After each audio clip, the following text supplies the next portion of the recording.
Hi guys, ನಾವು ಇವತ್ತಿನ session ನಲ್ಲಿ ಏನನ್ನ ಕಲ್ತ್ಕೊಳ್ಳಕ್ಕೆ ಹೋಗ್ತಾ ಇದೀವಿ ಅಂತಂದ್ರೆ ಫಸ್ಟ್ PUC ಯ ಫಸ್ಟ್ ಚಾಪ್ಟರ್ ಆದಂತಹ ಇಂಟ್ರೊಡಕ್ಷನ್ ಟು ಅಕೌಂಟಿಂಗ್ ಅನ್ನೋ ಚಾಪ್ಟರ್ ನ ನಾವು ಅರ್ಥ ಮಾಡ್ಕೊಳ್ಳಕ್ಕೆ ಹೋಗ್ತಾ ಇದೀವಿ. ಸಿ ಗೈಸ್, ಚಾಪ್ಟರ್ ನ ಸ್ಟಾರ್ಟ್ ಮಾಡಕ್ಕಿಂತ ಮುಂಚೆ ನಾನೊಂದು ನಿಮ್ಗೆ ಇನ್ಫಾರ್ಮೇಶನ್ ಹೇಳ್ತೀನಿ. ಈಗಾಗಲೇ ನಾನು ಸಿಲೆಬಸ್ ಗೆ ಸಂಬಂಧಪಟ್ಟಂಗೆ ಒಂದು ವಿಡಿಯೋವನ್ನ ಮಾಡಿ ಅಪ್ಲೋಡ್ ಮಾಡಿದ್ದೀನಿ. ಹಾಗೆ ನಿಮ್ಮ ರೋಡ್ ಮ್ಯಾಪ್, ಒಂದು ಅಕಾಡೆಮಿಕ್ ಇಯರ್ ರೋಡ್ ಮ್ಯಾಪ್ ಹೇಗಿರುತ್ತೆ ಅಂತ ಅಂದ್ಬಿಟ್ಟು ಎರಡು ಒಂದು ಸಣ್ಣದು ಆದಂತಹ ವಿಡಿಯೋಗಳನ್ನ ಮಾಡಿ ಅಪ್ಲೋಡ್ ಮಾಡಿದ್ದೀನಿ. ಫಸ್ಟ್ ನೀವು ಆ ಎರಡು ವಿಡಿಯೋಗಳನ್ನ ನೋಡ್ಕೊಂಡು ಈ ವಿಡಿಯೋಗೆ ಜಂಪ್ ಆಗಿ. ಯಾಕೆ ಅಂತಂದ್ರೆ ನಿಮ್ಗೆ ಆ ಫಸ್ಟ್ ಎರಡು ವಿಡಿಯೋಸ್ ಇದೆಯಲ್ಲ, ಅದ್ ನೋಡಿದ್ರೆ ಕಂಪ್ಲೀಟ್ ಇಯರ್ ಅಕಾಡೆಮಿಕ್ ಮತ್ತೆ ನೀವು ಸಿಲೆಬಸ್ ನ ಏನ್ ನೋಡ್ತೀರಾ ಅಂತ ಅಂದ್ಬಿಟ್ಟು ಬೇಸಿಕ್ ಇನ್ಫಾರ್ಮೇಶನ್ ಸಿಗುತ್ತೆ. ಅದಾದ್ಮೇಲೆ ನೀವು ಈಗ ಚಾಪ್ಟರ್ ಗೆ ಜಂಪ್ ಆಗ್ತಿರಲ್ಲ, ಸೊ ನಿಮ್ಗೆ ಕನೆಕ್ಟಿವಿಟಿ ಸಿಗುತ್ತೆ, ಕನೆಕ್ಷನ್ ಇರುತ್ತೆ. ಹಾಗಾಗಿ ಆ ವಿಡಿಯೋ ನೋಡಿ ಈ ವಿಡಿಯೋಗೆ ಜಂಪ್ ಆಗೋಣ. ಓಕೆನಾ? ನೀವು ಆ ವಿಡಿಯೋ ನೋಡಿಲ್ಲ ಅಂತಂದ್ರೆ ನೋಡ್ಕೊಂಡು ಬರ್ಬೋದು, ಡಿಸ್ಕ್ರಿಪ್ಷನ್ ಅಲ್ಲೂ ಕೊಟ್ಟಿದ್ದೀನಿ. ಸಿ ಗೈಸ್, ಈ ಅಕೌಂಟಿಂಗ್ ಅಂತ ಅನ್ನೋದು ಹೇಗೆ ಅಂತಂದ್ರೆ ನೀವು ಈಗ ಬಿಸ್ನೆಸ್ ಸ್ಟಡೀಸ್ ನೀವು ಹೈಸ್ಕೂಲ್ ಅಲ್ಲಿ ಓದಿರ್ತೀರಾ. 8th, 9th, 10th ಅಲ್ಲಿ ನಿಮ್ಗೆ ಸೋಷಿಯಲ್ ಅಲ್ಲಿ ಬಿಸ್ನೆಸ್ ಸ್ಟಡೀಸ್ ಇರುತ್ತೆ. ಅದರಲ್ಲಿ ನಿಮ್ಗೆ ಬಿಸ್ನೆಸ್ ಬಗ್ಗೆ ಬೇಸಿಕ್ ಕಾನ್ಸೆಪ್ಟ್ ಅಂತ ನಿಮ್ಗೆ ಈಗಾಗಲೇ ಅರ್ಥ ಆಗಿರುತ್ತೆ. ಬಟ್ ಅಕೌಂಟಿಂಗ್ ಇದೆಯಲ್ಲ, ಅಕೌಂಟಿಂಗ್ ನ ನೀವು ಪ್ಯೂರ್ಲಿ ಈ ಸರನೇ ಫಸ್ಟ್ ಟೈಮ್ ಓದ್ತಾ ಇರ್ತಕ್ಕಂಥದ್ದು. ಅದ್ರಲ್ಲೂ ಯಾರು ಫಸ್ಟ್ PUC ಗೆ ಜಾಯಿನ್ ಆಗಿದ್ದೀರಾ, ಕಾಮರ್ಸ್ ಜಾಯಿನ್ ಆಗಿದ್ದೀರಾ, ಅವ್ರಿಗೆ ಎಕ್ಸ್ಕ್ಲೂಸಿವ್ಲಿ ಅಕೌಂಟಿಂಗ್ ಅಂತ ಒಂದು ಸಬ್ಜೆಕ್ಟ್ ಇರೋ ಅಂತದ್ದು. ಹಾಗಾಗಿ ನಿಮಗೆ ಈ ಅಕೌಂಟಿಂಗ್ ಬಗ್ಗೆ ಬೇಸಿಕ್ ಇನ್ಫಾರ್ಮೇಶನ್ ಇರ್ಲಿ ಅಂತ ಅಂದ್ಬಿಟ್ಟು ಫಸ್ಟ್ ನಿಮ್ಗೆ ನೀವು ಅಡ್ವಾನ್ಸ್ ಕಲಿತಾ ಹೋಗ್ತೀರಾ, ಒನ್ ಬೈ ಒನ್ ಒಂದ್ ಚಾಪ್ಟರ್ ಆದ್ಮೇಲೆ ಇನ್ನೊಂದ್ ಚಾಪ್ಟರ್. ಆದ್ರೆ ಅಕೌಂಟಿಂಗ್ ಅಂತಂದ್ರೆ ಏನು, ಅದರಲ್ಲಿ ಬರ್ತಕ್ಕಂತಹ ಬೇಸಿಕ್ ಟರ್ಮಿನಾಲಜಿಗಳು ಏನು, ಅಕೌಂಟಿಂಗು ಯಾವ ಬೇಸ್ ಮೇಲೆ ನಿಂತಿದೆ, ಅಕೌಂಟಿಂಗ್ ಇರ್ತಕ್ಕಂತಹ ಹಿಸ್ಟ್ರಿ ಏನು ಅನ್ನೋದನ್ನ ಕಂಪ್ಲೀಟ್ ಆಗಿ ಇಂಟ್ರೊಡಕ್ಷನ್ ಅಂತಂದ್ರೆ ಇನಿಷಿಯಲ್ ಸ್ಟೇಜ್ ಅಲ್ಲಿ ಕಲಿತಕ್ಕಂತಹದ್ದು, ಅಕೌಂಟಿಂಗ್ ಹೇಗೆ ಬೆಳೆದು ಬಂತು ಅಂತ ತಿಳ್ಕೊಳ್ಳೋ ಅಂತದ್ದೇ ಈ ಚಾಪ್ಟರ್ ನ ಮೇನ್ ಟಾಪಿಕ್ ಆಗಿರುತ್ತೆ. ಹಾಗೇನೆ ಏನು ಅಂತಂದ್ರೆ ಗಾಯ್ಸ್, ಈ ಅಕೌಂಟಿಂಗ್ ಅನ್ನೋ ಸಬ್ಜೆಕ್ಟ್ ಏನಿದೆಯಲ್ಲ, ಇದು ನಮ್ಮ ಲೈಫ್ ಅಲ್ಲಿ ಕಂಪ್ಲೀಟ್ ಆಗಿ ಇನ್ವಾಲ್ವ್ ಆಗ್ಬಿಟ್ಟಿರುತ್ತೆ. ನಾವು ಅಕೌಂಟಿಂಗ್ ಒಳಗೆ ಇರ್ತೀವಿ, ಬಟ್ ನಮ್ಗೆ ಅರ್ಥ ಆಗ್ತಾ ಇರೋದಿಲ್ಲ ಅಷ್ಟೇ. ಒಂದೆರಡು ಎಕ್ಸಾಂಪಲ್ ಮೂಲಕ ಕೊಡ್ತೀನಿ ಹೇಗೆ ಅಂತ ಅಂದ್ಬಿಟ್ಟು. ನೀವು ಎಲ್ಲೋ ಹೋಗಿ ಏನೋ ಐಟಮ್ ಬೇಕು ಅಂತ ಅನ್ಕೊಳ್ಳಿ. ಅದನ್ನ ನೀವು ಸಪೋಸ್ ಪರ್ಚೇಸ್ ಮಾಡಿದೀರಾ ಅಂತ ಅನ್ಕೊಂಡ್ರೆ ನಿಮ್ಗೆ ಇನ್ವಾಯ್ಸ್ ಕೊಡ್ತಾರೆ. ಇನ್ವಾಯ್ಸ್ ಕೊಟ್ಟಾಗ ಅದರಲ್ಲಿ ನೀವು ಏನ್ ಪರ್ಚೇಸ್ ಮಾಡ್ತಿದ್ದೀರಾ, ಏನು ಅಮೌಂಟ್ ನ ಪೇ ಮಾಡಿದೀರಾ, ಅದ್ರಲ್ಲಿ ಕಂಪ್ಲೀಟ್ ಡೀಟೇಲ್ಸ್ ಇರುತ್ತೆ. ಸೊ ನೀವು ಆನ್ಲೈನ್ ಅಲ್ಲಿ ಏನೋ ಒಂದು ಪೇಮೆಂಟ್ ಮಾಡ್ತೀರಾ. ಆನ್ಲೈನ್ ಅಲ್ಲಿ ಪೇಮೆಂಟ್ ಮಾಡಿದಾಗ ನಿಮ್ಮ ಅಕೌಂಟ್ ಇಂದ ಡೆಬಿಟ್ ಆಗಿರುತ್ತೆ, ಅವ್ರ ಅಮೌಂಟ್ ಗೆ ಕ್ರೆಡಿಟ್ ಆಗಿರುತ್ತೆ. ಸೊ ಇಲ್ಲಿ ಡೆಬಿಟ್ ಕ್ರೆಡಿಟ್ ಎಲ್ಲಾನು ಕೂಡ ನೀವು ಅಬ್ಸರ್ವ್ ಮಾಡಿರ್ಬೋದು. ಅದಾದ್ಮೇಲೆ ನೀವು ಎಸ್ಪೆಷಲಿ ಬ್ಯಾಂಕ್ ಪಾಸ್ಬುಕ್ ನ ಕೆಲವು ಸಲ ಅಬ್ಸರ್ವ್ ಮಾಡಿರ್ಬೋದು. ಆ ಬ್ಯಾಂಕ್ ಪಾಸ್ಬುಕ್ ಬುಕ್ ಅಲ್ಲೂ ಕೂಡ ಡೆಬಿಟ್ ಕ್ರೆಡಿಟ್ ಈ ತರ ಟರ್ಮಿನಾಲಜಿಗಳೆಲ್ಲ ಇರುತ್ತೆ. ಹಾಗಾಗಿ ನಾವು ಇವತ್ತಿನ ಕ್ಲಾಸ್ ಅಲ್ಲಿ ಏನಂತಂದ್ರೆ ಆ ಟರ್ಮಿನಾಲಜಿಗಳು ಅಂತಂದ್ರೆ ಏನು, ಯಾಕೆ ಅಕೌಂಟಿಂಗ್ ಬಂತು, ಹೇಗೆಲ್ಲ ಬೆಳೆದು ಬಂತು, ನಾವು ನಮ್ಮ ಲೈಫ್ ಅಲ್ಲಿ ಹೇಗೆ ಅದನ್ನ ಇಂಪ್ಲಿಮೆಂಟ್ ಮಾಡ್ಕೊಂಡಿದೀವಿ ಅನ್ನೋದನ್ನ ಕಂಪ್ಲೀಟ್ ಆಗಿ ತಿಳ್ಕೊಂಡು ಚಾಪ್ಟರ್ ನ ಸ್ಟಾರ್ಟ್ ಮಾಡಿ. ಈಗ ನಾವು ಅಕೌಂಟಿಂಗ್ ಅನ್ನೋ ಸಬ್ಜೆಕ್ಟ್ ನ ಕಲಿತಾ ಇರೋದು ನಮಗೆ ಹೊಸದಾಗಿರ್ಬೋದು, ಬಟ್ ಅಕೌಂಟಿಂಗ್ ಅಂತ ಅನ್ನೋದಕ್ಕೆ ಅದು ಥೌಸಂಡ್ಸ್ ಆಫ್ ಇಯರ್ ಇಂದ ಎವಾಲ್ವ್ ಆಗಿದೆ ಅಲ್ಲ, ತುಂಬಾ ಡೆವಲಪ್ ಆಗ್ತಾ ಬರ್ತಾ ಇದೆ. ಇನಿಷಿಯಲ್ ಸ್ಟೇಜ್ ಇಂದ ಬೇರೆ ಸ್ಟೇಜ್ಗೆ ಹೋಗಿದೆ. ಸ್ಟಾರ್ಟಿಂಗ್ ಸ್ಟೇಜ್ ತರನೇ ಇತ್ತಾ? ಖಂಡಿತ ಇಲ್ಲ ಅಲ್ಲ. ಪ್ರತಿ ವರ್ಷವೇ ಅಕೌಂಟಿಂಗ್ ಅಂತ ಅನ್ನೋದು ಡೆವಲಪ್ ಆಗಿ ಇವತ್ತು ಒಂದು ಸ್ಟ್ಯಾಂಡರ್ಡ್ ಗೆ ಬಂದು ನಿಂತಿದೆ. ಸೊ ಹಾಗಾಗಿ ಅಕೌಂಟಿಂಗ್ ಗೆ ಇರ್ತಕ್ಕಂತಹ ಒಂದು ಫೌಂಡೇಶನ್ ಆಗಿರ್ಬೋದು, ಅದು ಹೇಗೆಲ್ಲ ಬೆಳೆತು ಅಂತ ಅಂದ್ಬಿಟ್ಟು ಒಂದು ಹಿಸ್ಟ್ರಿಯನ್ನ ನೋಡ್ತಾ ಹೋಗೋಣ. ಗೈಸ್, ನಿಮ್ಗೆ ಈಗಾಗಲೇ ಹೇಳಿದೀನಿ, ಬ್ಯಾಂಕ್ ಟ್ರಾನ್ಸಾಕ್ಷನ್ ಆಗಿರ್ಬೋದು, ಒಂದು ಆನ್ಲೈನ್ ಪೇಮೆಂಟ್ ಆಗಿರ್ಬೋದು, ಎಲ್ಲಾ ಕಡೆನೂ ಕೂಡ ನಿಮ್ಗೆ ಏನಂತ ಅಂತಂದ್ರೆ ಅಕೌಂಟಿಂಗ್ ಟ್ರಾನ್ಸಾಕ್ಷನ್ ನಡೀತಾ ಇರುತ್ತೆ. ನೀವು ನೆಕ್ಸ್ಟ್ ಚಾಪ್ಟರ್ ಗಳನ್ನ ಸ್ಟಾರ್ಟ್ ಮಾಡಿದಾಗ ಅಥವಾ ಪ್ರಾಬ್ಲಮ್ಸ್ ಗಳನ್ನ ಮಾಡ್ಬೇಕಾದ್ರೆ ಅದು ಹೇಗೆ ವರ್ಕೌಟ್ ಆಗ್ತಿತ್ತು, ಹೇಗೆ ಅದನ್ನ ಅಕೌಂಟಿಂಗ್ ನ ನಾವು ಮಾಡ್ತೀವಿ ಅನ್ನೋದು ನಿಮ್ಗೆ ಕಂಪ್ಲೀಟ್ ಆಗಿ ಇನ್ಫಾರ್ಮೇಶನ್ ಸಿಗ್ತಾ ಹೋಗುತ್ತೆ. ಈಗ ಫಸ್ಟ್ ಹಿಸ್ಟ್ರಿಯನ್ನ ನೋಡೋಣ. ಗೈಸ್, ನಮ್ಮ ಇಂಡಿಯನ್ ಪ್ರಾಸ್ಪೆಕ್ಟಿವ್ ಅಲ್ಲಿ ನೋಡ್ಬೇಕು ಅಂತಂದ್ರೆ ಚಂದ್ರಗುಪ್ತನ ಮೌರ್ಯನ ಆಸ್ಥಾನದಲ್ಲಿ ಇರ್ತಕ್ಕಂತಹ ಚಾಣಕ್ಯ ತನ್ನ ಅರ್ಥಶಾಸ್ತ್ರ ಪುಸ್ತಕದಲ್ಲಿ ಅಕೌಂಟಿಂಗ್ ಗೆ ಸಂಬಂಧಪಟ್ಟಂಗೆ ಈಗಾಗಲೇ ಉಲ್ಲೇಖ ಮಾಡಿದ್ದಾನೆ ಅಂತ ಅಂದ್ಬಿಟ್ಟು ಇಲ್ಲಿ ನೋಡಿ, ಇಲ್ಲಿ ಈತನೇ ಏನು ಕೌಟಿಲ್ಯ ಅರ್ಥಶಾಸ್ತ್ರ ಅಂತ ಒಂದು ಪುಸ್ತಕವನ್ನ ಬರೀತಾನೆ. ಆ ಅರ್ಥಶಾಸ್ತ್ರ ಅನ್ನೋ ಪುಸ್ತಕದಲ್ಲಿ ಅವನ್ ಅಕೌಂಟಿಂಗ್ ಗೆ ಸಂಬಂಧಪಟ್ಟಂಗೆ ಒಂದಷ್ಟು ಇನ್ಫಾರ್ಮೇಶನ್ ಗಳನ್ನ ಆತನು ಕೂಡ ಮೆನ್ಷನ್ ಮಾಡಿದ್ದಾನೆ ಅಂತ ಉಲ್ಲೇಖಗಳು ಸಿಗ್ತಾ ಹೋಗುತ್ತೆ.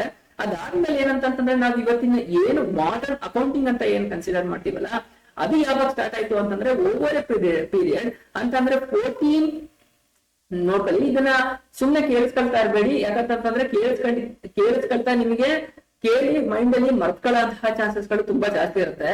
ಸೊ ನೀವು ಕ್ಲಾಸ್ ಗಳನ್ನ ಕೇಳ್ಬೇಕಾದ್ರೆ ಏನ್ ಮಾಡ್ಬೇಕು ಅಂತಂದ್ರೆ ಒಂದು ಪೆನ್ನು ಒಂದು ಬುಕ್ ಹಿಡ್ಕೊಂಡು ಏನೇನ ನಾನು ಹೇಳ್ತಾ ಇದ್ದೀನಿ ಅದನ್ನೆಲ್ಲ ಎಕ್ಸ್ಪ್ಲೈನ್ ಮಾಡ್ತಾ ಇದ್ದೀನಿ, ಅದನ್ನ ಕಂಪ್ಲೀಟ್ ಆಗಿ ಕೀ ಪಾಯಿಂಟ್ಸ್ ಗಳನ್ನ ಮಾಡ್ತಾ ಬನ್ನಿ. ಸೊ ಹಾಗಾಗಿ ನಿಮ್ಮ ಮೈಂಡ್ ಅಲ್ಲಿ ಉಳ್ಕೊಳಕ್ಕೆ ಸ್ಟಾರ್ಟ್ ಆಗುತ್ತೆ. ಈಗ ಕೌಟಿಲ್ಯನ ಅರ್ಥಶಾಸ್ತ್ರ ಆಯ್ತು, ಇದನ್ನ ಕ್ಲೀನ್ ಆಗಿ ಬರ್ಕೊಳ್ಳಿ. ಇದು ಓಕೆನಾ. ಅದಾದ್ಮೇಲೆ ಇನ್ನೂ ಒಂದೇನಂತಂದ್ರೆ ಮಾಡರ್ನ್ ಅಕೌಂಟಿಂಗ್ ಅನ್ನೋ ಕಾನ್ಸೆಪ್ಟ್ ಯಾವಾಗ ಸ್ಟಾರ್ಟ್ ಆಯ್ತು ಅಂತಂದ್ರೆ ಇನ್ ದ ಇಯರ್ 1494 ಅಲ್ಲಿ ಸ್ಟಾರ್ಟ್ ಆಯ್ತು.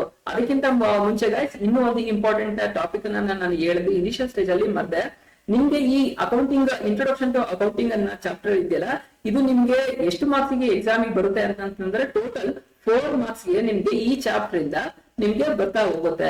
ಅರ್ಥ ಆಯ್ತಾ? ಎಷ್ಟು ಮಾರ್ಕ್ಸ್ ಗೆ? 4 ಮಾರ್ಕ್ಸ್ ಗೆ ನಿಮ್ಗೆ ಬ್ಲೂ ಕ್ವಶನ್ ಪೇಪರ್ ಪ್ಯಾಟರ್ನ್ ಯಾವ ತರ ಇರುತ್ತೆ ಅಂತ ಅಂದ್ಬಿಟ್ಟು ನಾನು ಎಕ್ಸ್ಪ್ಲೈನ್ ಮಾಡಿದ್ರಲ್ಲಿ ಗೊತ್ತಿರುತ್ತೆ. ಈಗ ಪಾರ್ಟ್ ಒನ್ ಅಲ್ಲಿ ನಿಮ್ಗೆ 2 ಕ್ವಶನ್ ಗಳನ್ನ ಕೇಳ್ತಾರೆ. ಸೊ 2 ಮಾರ್ಕ್ಸ್ ನಿಮ್ಗೆ ಬರುತ್ತೆ. ಅದಾದ್ಮೇಲೆ ನಿಮಗೆ ಇದು ಪಾರ್ಟ್ ಎ, ಇದು ಪಾರ್ಟ್ ಬಿ. ಪಾರ್ಟ್ ಬಿ ಅಲ್ಲಿ 1 ಕ್ವಶನ್ ಕೇಳ್ತಾರೆ. 1 ಕ್ವಶನ್ ಗೆ ಅಲ್ಲಿ 2 ಮಾರ್ಕ್ಸ್ ಇರುತ್ತೆ. ನಿಮ್ಗೆ ಪಾರ್ಟ್ ಸಿ ಅಲ್ಲಿ 6 ಮಾರ್ಕ್ಸ್ ಇರುತ್ತೆ.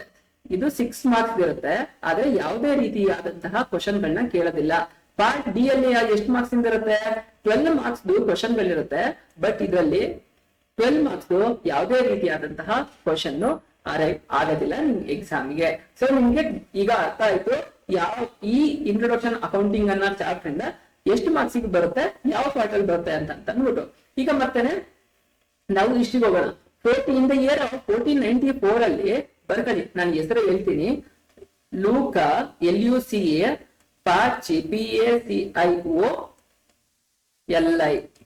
ಲೂಕೋ ಪಾಚಿಯೋಲಿಸ್ ಅಂತಕ್ಕಂತಹ ಇಟಾಲಿಯನ್ ಮಾಂಕ್. ಏನ್ ಇಟಾಲಿಯನ್ ಮಾಂಕ್ ಅಂತಂದ್ರೆ, ಇಟಲಿ ಅಂತ ಅನ್ನೋದು ಒಂದು ಕಂಟ್ರಿ. ಇಟಾಲಿಯನ್ ಮಾಂಕ್ ಅಂತಂದ್ರೆ ಏನು? ಮಾಂಕ್ ಅಂತಂದ್ರೆ ಒಬ್ಬ ಸನ್ಯಾಸಿ. ಇಟಲಿಯಲ್ಲಿ ಇದ್ದಂತಹ ಒಬ್ಬ ಸನ್ಯಾಸಿ ಇವರೇ ಲೂಕೋ ಪಾಚಿಯೋಲಿ ಅಂತ ಕರೀತಾರೆ. ಲೂಕೋ ಪಾಚಿಯೋಲಿ ಅವರು ಏನ್ ಮಾಡ್ತಾರೆ ಅಂತಂದ್ರೆ ಅವರು ಒಂದು ಪುಸ್ತಕವನ್ನ ಬರೀತಾರೆ. ಆ ಪುಸ್ತಕದ ಹೆಸರು ಏನಾಗಿರುತ್ತೆ ಅಂತಂದ್ರೆ ಸುಮ್ಮ ಅಂತ ಅಂದ್ಬಿಟ್ಟು ಆಗಿರುತ್ತೆ. SUMMA ಬರ್ತಾರೆ. ಇದು ತುಂಬಾ ಇಂಪಾರ್ಟೆಂಟ್. SUMMA ಸುಮ್ಮ ಅನ್ನೋದೊಂದು ಪುಸ್ತಕವನ್ನ ಬರೀತಾರೆ. ಆ ಪುಸ್ತಕ ಯಾವ್ದಕ್ಕೆ ಸಂಬಂಧಪಟ್ಟಿದ್ದು ಅಂತಂದ್ರೆ ಜಿಯೋಮೆಟ್ರಿಕ್ ಮತ್ತೆ ಅರ್ಥಮೆಟಿಕ್ ಗೆ ಸಂಬಂಧಪಟ್ಟಂತಹ ಪುಸ್ತಕವಾಗಿರುತ್ತೆ. ಆ ಪುಸ್ತಕದಲ್ಲಿ ಅವರು double entry system of book keeping ಬಗ್ಗೆ ಒಂದಷ್ಟು ಇನ್ಫಾರ್ಮೇಶನ್ ಕೊಡ್ತಾ ಹೋಗ್ತಾರೆ. ಅದಕ್ಕೂ ತುಂಬಾ ಇಂಪಾರ್ಟೆಂಟ್ ಆಗಿ ಏನಂತಂದ್ರೆ ಅವರು ಡೆಬಿಟ್ ಮತ್ತೆ ಕ್ರೆಡಿಟ್ ಅನ್ನೋ ಟರ್ಮಿನಾಲಜಿಗಳನ್ನ ಯೂಸ್ ಮಾಡ್ತಾರೆ. ಸಿ ಗೈಸ್, ಡೆಬಿಟ್ ಮತ್ತೆ ಕ್ರೆಡಿಟ್ ಅಂತ ಅನ್ನೋದ ಅದಕ್ಕೂ ಕೂಡ ಯಾವ್ದು ಬೇರೆ ಲ್ಯಾಂಗ್ವೇಜ್ ಇಂದ ಡಿರೈವ್ ಆಗಿರೋಂತಹದ್ದು. ಡೆಬಿಟ್ ಅನ್ನೋದಕ್ಕೂ ಮೀನಿಂಗ್ ಇದೆ, ಕ್ರೆಡಿಟ್ ಅನ್ನೋದಕ್ಕೂ ಮೀನಿಂಗ್ ಇದೆ.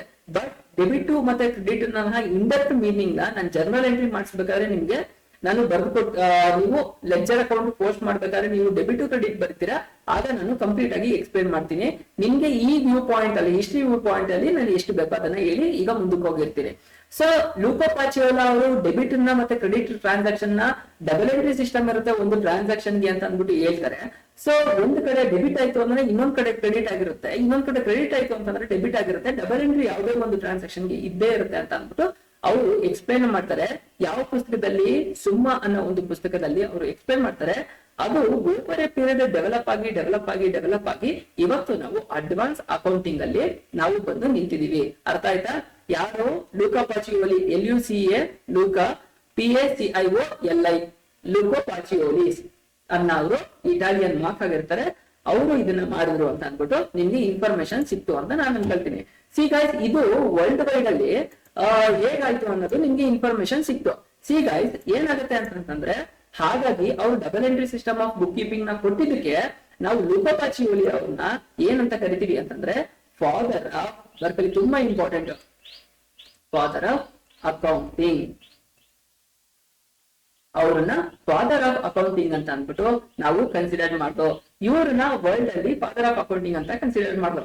ಹಾಗಾದ್ರೆ ನಮ್ಮ ಇಂಡಿಯಾದಲ್ಲೂ ಅದೇ ಟೈಮ್ ಡ್ಯೂರೇಷನ್ ಅಲ್ಲೇನೆ ಒಬ್ರು ಯಾರು KS ಅಯ್ಯರ್ ಅಂತ ಅನ್ನೋರು ನಮ್ಮ ಇಂಡಿಯಾದಲ್ಲಿ ಅಕೌಂಟಿಂಗ್ ಫೀಲ್ಡ್ ಅಲ್ಲಿ ಬಹಳಷ್ಟು ಹೆಸರನ್ನ ಮಾಡಿದ್ರು, ಬಹಳಷ್ಟು ಫೌಂಡೇಶನಲ್ ವರ್ಕ್ ಅನ್ನ ಮಾಡಿದ್ರು. ಹಾಗಾಗಿ KS ಅಯ್ಯರ್ ಅವ್ರನ್ನ ಇಂಡಿಯಾದಲ್ಲಿ ಇಂಡಿಯನ್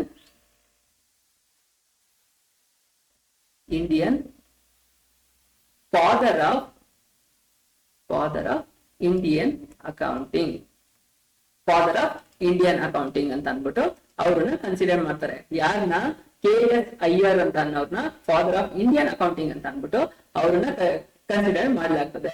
ಹಾಗಾದ್ರೆ ವರ್ಲ್ಡ್ ಯಾರ್ದು ಈಗಾಗಲೇ ಹೇಳಿದೀನಿ, ಫಾದರ್ ಆಫ್ ಅಕೌಂಟಿಂಗ್ ಅಂತ ಅಂದ್ಬಿಟ್ಟು ವರ್ಲ್ಡ್ ಅಲ್ಲಿ ನಾವು ಯಾರನ್ನ ಕನ್ಸಿಡರ್ ಮಾಡ್ತೀವಿ, ಲೂಕೋ ಪಾಚಿಯೋಲಾ ಅವರನ್ನ ಕನ್ಸಿಡರ್ ಮಾಡ್ತೀವಿ. ನಮ್ಮ ಇಂಡಿಯಾದಲ್ಲಿ KS ಅಯ್ಯರ್ ಅಂತ ಅನ್ನೋರನ್ನ ನಾವು ಫಾದರ್ ಆಫ್ ಇಂಡಿಯನ್ ಅಕೌಂಟಿಂಗ್ ಅಂತ ಅಂದ್ಬಿಟ್ಟು ಕನ್ಸಿಡರ್ ಮಾಡ್ತೀವಿ. ಸಿ ಗೈಸ್, ನಿಮ್ಗೆ ಇದು ಬೇಸಿಕ್ ಇನ್ಫಾರ್ಮೇಶನ್ ಅರ್ಥ ಆಯ್ತು ಅಂತ ಅನ್ಕೊಳ್ತೀನಿ. ಈಗ ಹಾಗಾದ್ರೆ ಅಕೌಂಟಿಂಗ್ ಅಂತಂದ್ರೆ ಏನು, ಅದ್ರ ಮೀನಿಂಗ್ ಏನ್ ಹೇಳುತ್ತೆ ಅನ್ನೋದನ್ನ ತಿಳ್ಕೊಳ್ಳೋಣ. ಸಿ ಗೈಸ್, ಇನ್ನ ಲೇಮನ್ ಟರ್ಮ್ ಅಲ್ಲಿ ಹೇಳ್ಬೇಕು ಅಂತಂದ್ರೆ, ಇನ್ನ ತುಂಬಾ ಗ್ರೌಂಡ್ ಲೆವೆಲ್ ಅಲ್ಲಿ ಹೇಳ್ಬೇಕು ಅಂತಂದ್ರೆ, ಅಕೌಂಟಿಂಗ್ ಇಸ್ ಎ, ನೋಡಿ ಬರ್ತದೆ ಒಂದ್ ಕಡೆ, accounting is a language of business ಅಂತ ಕನ್ಸಿಡರ್ ಮಾಡ್ತಾರೆ. ಸಿ ಗೈಸ್, ನೀವು ಏನಕ್ಕೆ ಅಕೌಂಟಿಂಗ್ ನ ಲ್ಯಾಂಗ್ವೇಜ್ ಆಫ್ ಬಿಸ್ನೆಸ್ ಅಂತ ಕರೀತಾರೆ ಅಂತ ಅಂದ್ಬಿಟ್ಟು ಒಂದು ಸಿಂಪಲ್ ಆಗಿರೋ ಎಕ್ಸಾಂಪಲ್ ಮೂಲಕ ಅರ್ಥ ಮಾಡ್ಕೊಳ್ಳೋಣ.